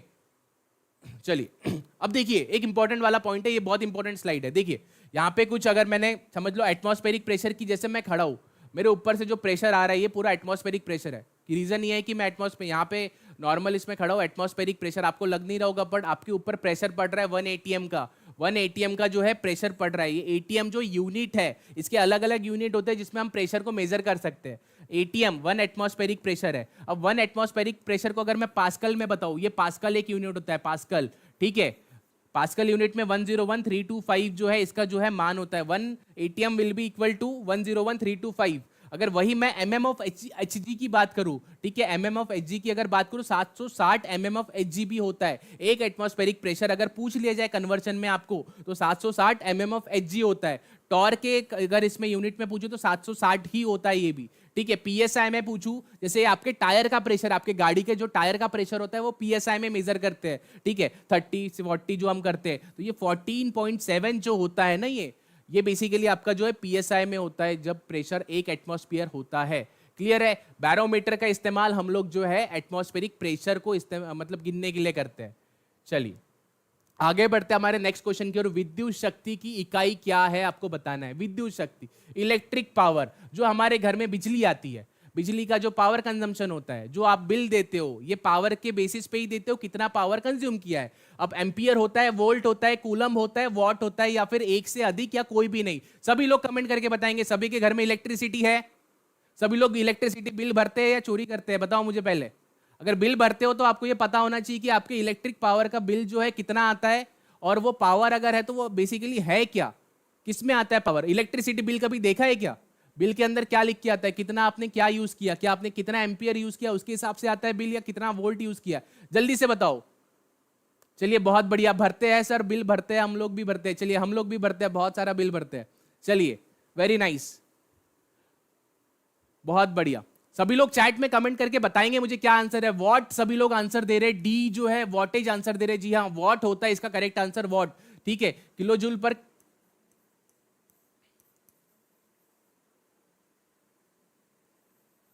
ठीक है, वॉट जो होता है, ठीक है। इलेक्ट्रिक पावर जो होता है आपका एम्पियर जो है किलो जूल पर केजी सेकेंड होता है बेसिकली, तो ये आपका वॉट है। कूलम किसका है, चार्ज का होता है। वोल्ट जो है वोल्टेज का होता है, और एम्पियर जो है करंट मेजर करता है, ठीक है। चलिए आगे बढ़ते, बीपीएससी का क्वेश्चन था ये भी। आगे बढ़ते, which instrument is electric current measured. लो बात आ गई फिर से इलेक्ट्रिक करंट की। करंट लगा, करंट लगा, करंट लगा, लगता है ना करंट। अब बताओ इसमें से किससे करंट लगता है, volt meter, ammeter, volt meter, या फिर पोटेंशियोमीटर, या फिर none of the above, more than one of the above. BPSC के ही पूरे क्वेश्चंस है, पूछे हुए क्वेश्चंस है आपके बीपीएससी के एग्जाम में। बताओ कि कौन से इंस्ट्रूमेंट से इलेक्ट्रिक करंट को मेजर किया जाता है। वोल्ट मीटर है, एम मीटर है, वोल्ट मीटर है, फिर से वोल्ट मीटर आ गया यार, यहाँ पे गलत है ये तो, ठीक है। पोटेंशियोमीटर है। बताइए इसमें से कौन सा जो है किससे हम लोग करंट को मेजर करते हैं। सभी के आंसर्स कमेंट बॉक्स में चाहिए मुझे। चलिए बताइए जल्दी से। M meter, B B B, what बोल रहा है कोई, सुषमा सुमन जी। अच्छा आपका पिछला आंसर वॉट है, बहुत बढ़िया। चलिए जिसको जिसको कोर्स लेना है बिल्कुल आप कोर्स ले सकते हो, हमारे पास कोर्सेस अवेलेबल है सारे। बीपीएससी टीआरई 3.0 के लिए भी है, 4.0 के लिए भी, और रिवीजन बैचेस के लिए भी सारे कोर्सेज अवेलेबल है, ठीक है। तो एक बार मैं दिखा भी दूंगा प्रोसेस कैसी, आप लोग कैसे कोर्स परचेज कर सकते हो। इसका जो पहले इस पे इसका जो करेक्ट आंसर मैं एक बार आपको बता देता हूँ। एम मीटर जो है आपका, एम मीटर से जो है आप अपना करंट मेजर कर सकते हो कि आपके घर में कितना जो है करंट है। आप देखिए एम मीटर लगा लो, उसके बाद आप गिन सकते हो, ठीक है, कि कितना करंट आ रहा है आपके घर में, कितना करंट है, कितना 16 एम्पियर है, कितना एम्पियर है, आप गिन सकते हो। चलिए एक और बात, अब सबसे पहले आते हैं हम लोग, जैसे हम लोग हमारा जो सेशन देख रहे हैं बिहार का, अभी जो हमारी क्लास चल रही है बीपीएससी की, अगर आपको कोर्स परचेस करना है टीचिंग परीक्षा का, तो आप लोग जो है यहाँ पे नीचे दिए हुए लिंक ट्री की जो साइट है यहाँ पे जा सकते हो। डिस्क्रिप्शन के अंदर में दिया हुआ है जो भी वीडियो है उस पर आप जाके, आपको जो भी बीपीएससी टीआरई 3 के लिए अगर आप प्रिपेयर करना चाहते हो, जिसमें आपको रिवीजन क्लासेस भी फ्री मिलेगी, तो यहाँ पे पूरे कोर्सेस है। आप किसी भी कोर्स पे क्लिक कीजिए, पीआरटी का हो, 6 to 8 हो, 9 10 हो, सारे कोर्सेज जो है यहाँ पे दिए हुए हैं। आप किसी भी इस पे क्लिक करोगे, आप क्लिक करने के बाद उस वेबसाइट पे चले जाओगे जहाँ पे आप डायरेक्टली पेमेंट करके जो है डायरेक्टली पेमेंट करके जो है आप कोर्स को बाय कर सकते हो। 60% ऑफ का जो है अभी ऑफर चल रहा है, 60 से भी ज्यादा % ऑफ है। आप यहाँ पे जाके परचेस कर सकते हो, TRE 3 हो या फिर रिवीजन बैचेस अगर है, आप रिवीजन बैचेस को भी परचेस कर सकते हो। और साथ ही साथ अगर आप 4.0 की भी प्रिपरेशन करना चाहते हो तो वो भी आप कर सकते हो। और एक और इंपॉर्टेंट बात, जो भी बच्चों ने TRE 3.0 का कोर्स परचेस कर लिया है और वो चाहते हैं कि उनको शिफ्ट करना है 4.0 में, तो आप 25 तारीख तक जो है इजीली फ्री ऑफ कॉस्ट जो है आप उसको शिफ्ट करवा सकते हो। क्लियर है ये पॉइंट सभी को? चलिए अब बढ़ते हैं हमारे नेक्स्ट क्वेश्चन की ओर। आ जाइए यहां पर। अब बताइए, कार्बोहाइड्रेट के अपघटनोपरांत जब भी कार्बोहाइड्रेट जो डीकंपोज होता है मतलब ऑफ कोर्स पचन होगा तो डीकंपोजिशन होगा, डाइजेशन होगा, तो उस प्रक्रिया में जो अंतिम रूप से क्या बनता है, अंतिम रूप में मतलब लास्ट प्रोडक्ट क्या होता है हमारा। ठीक है, तो हमारा लास्ट प्रोडक्ट क्या होता है मुझे बताइए जल्दी से कमेंट करके। चलिए हम लोग 1142 लाइक्स के करीब है, हमको 1200 लाइक्स पूरे करने हैं आज के सेशन में। जल्दी से लाइक कर दीजिए, ये हमारा क्वेश्चन हमको कंप्लीट करना है। बताइए, अमाइनो अम्ल होता है या फिर ग्लिसरॉल होता है, ग्लूकोज होता है, माल्टोज होता है, एक भी नहीं है, एक से ज्यादा अधिक है? बताइए सभी लोग कमेंट करके मुझे बताएंगे। जल्दी से कमेंट करते रहो, कमेंट कम नहीं होने चाहिए आप लोगों के। जल्दी जल्दी से कमेंट करो, बताओ मुझे क्या इसका करेक्ट आंसर। साइंस की क्लास हो रही है, नहीं हो रही है, क्या है? अरे साइंस की क्लास ही हो रही है पूजा मैम, हम साइंस की ही क्लास देख रहे हैं। चलिए देखिए, सभी के लिए इंपॉर्टेंट है ये, जीएस भी पार्ट है और मेन भी जो है साइंस के बहुत सारे इंपॉर्टेंट क्वेश्चन हमने किए हुए, हाई लेवल भी किए हुए।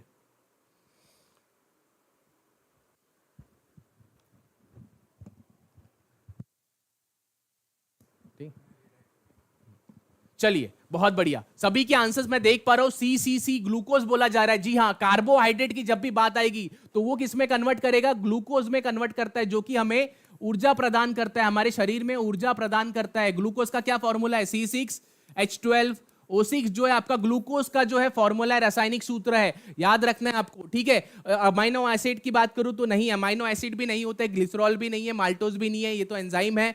माल्टोज जो है आपका, चल माल्टोज भी ग्लूकोज का एक फॉर्म है, एंजाइम नहीं है। चलिए ठीक है, तो इसका जो है ये हमारा जो है लास्ट क्वेश्चन था। इसके बाद जो है हम लोग कल जो है हमारी जो क्लास है फिर से कंटिन्यू करेंगे। अभी हमारा एक इंपॉर्टेंट सा सेशन है, दानिश सर लेने वाले हैं, तो ये जो है इसके बाद आप सभी को रुकना है, उसके बाद वो सेशन पे जाना है, वो वाला पूरा सेशन देखना है। बहुत ही एक इंपॉर्टेंट जो है बिहार वालों बच्चों के लिए एक इंपॉर्टेंट वाली न्यूज आई है आप सभी के लिए, तो आप सभी को जो है वो न्यूज पे रिडायरेक्ट होना है। अभी जो है आप मुझे बताइए, सबसे पहले आपके लिए एक और क्वेश्चन देता हूं, प्रोटीन के पाचन में सहायक एंजाइम कौन सा है?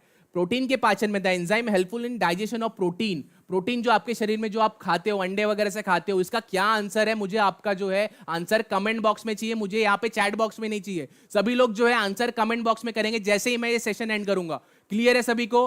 तो तब तक के लिए थैंक यू सो मच। मिलते हैं हम लोग हमारे कल वाले साइंस के सेशन में, मिलेंगे बहुत ही ऐसी एनर्जी के साथ में। तो आप लोग अभी जो है एक इंपॉर्टेंट वाला सेशन देखिए दानिश सर के साथ में, बहुत इंपॉर्टेंट न्यूज है आप सभी लोगों के लिए।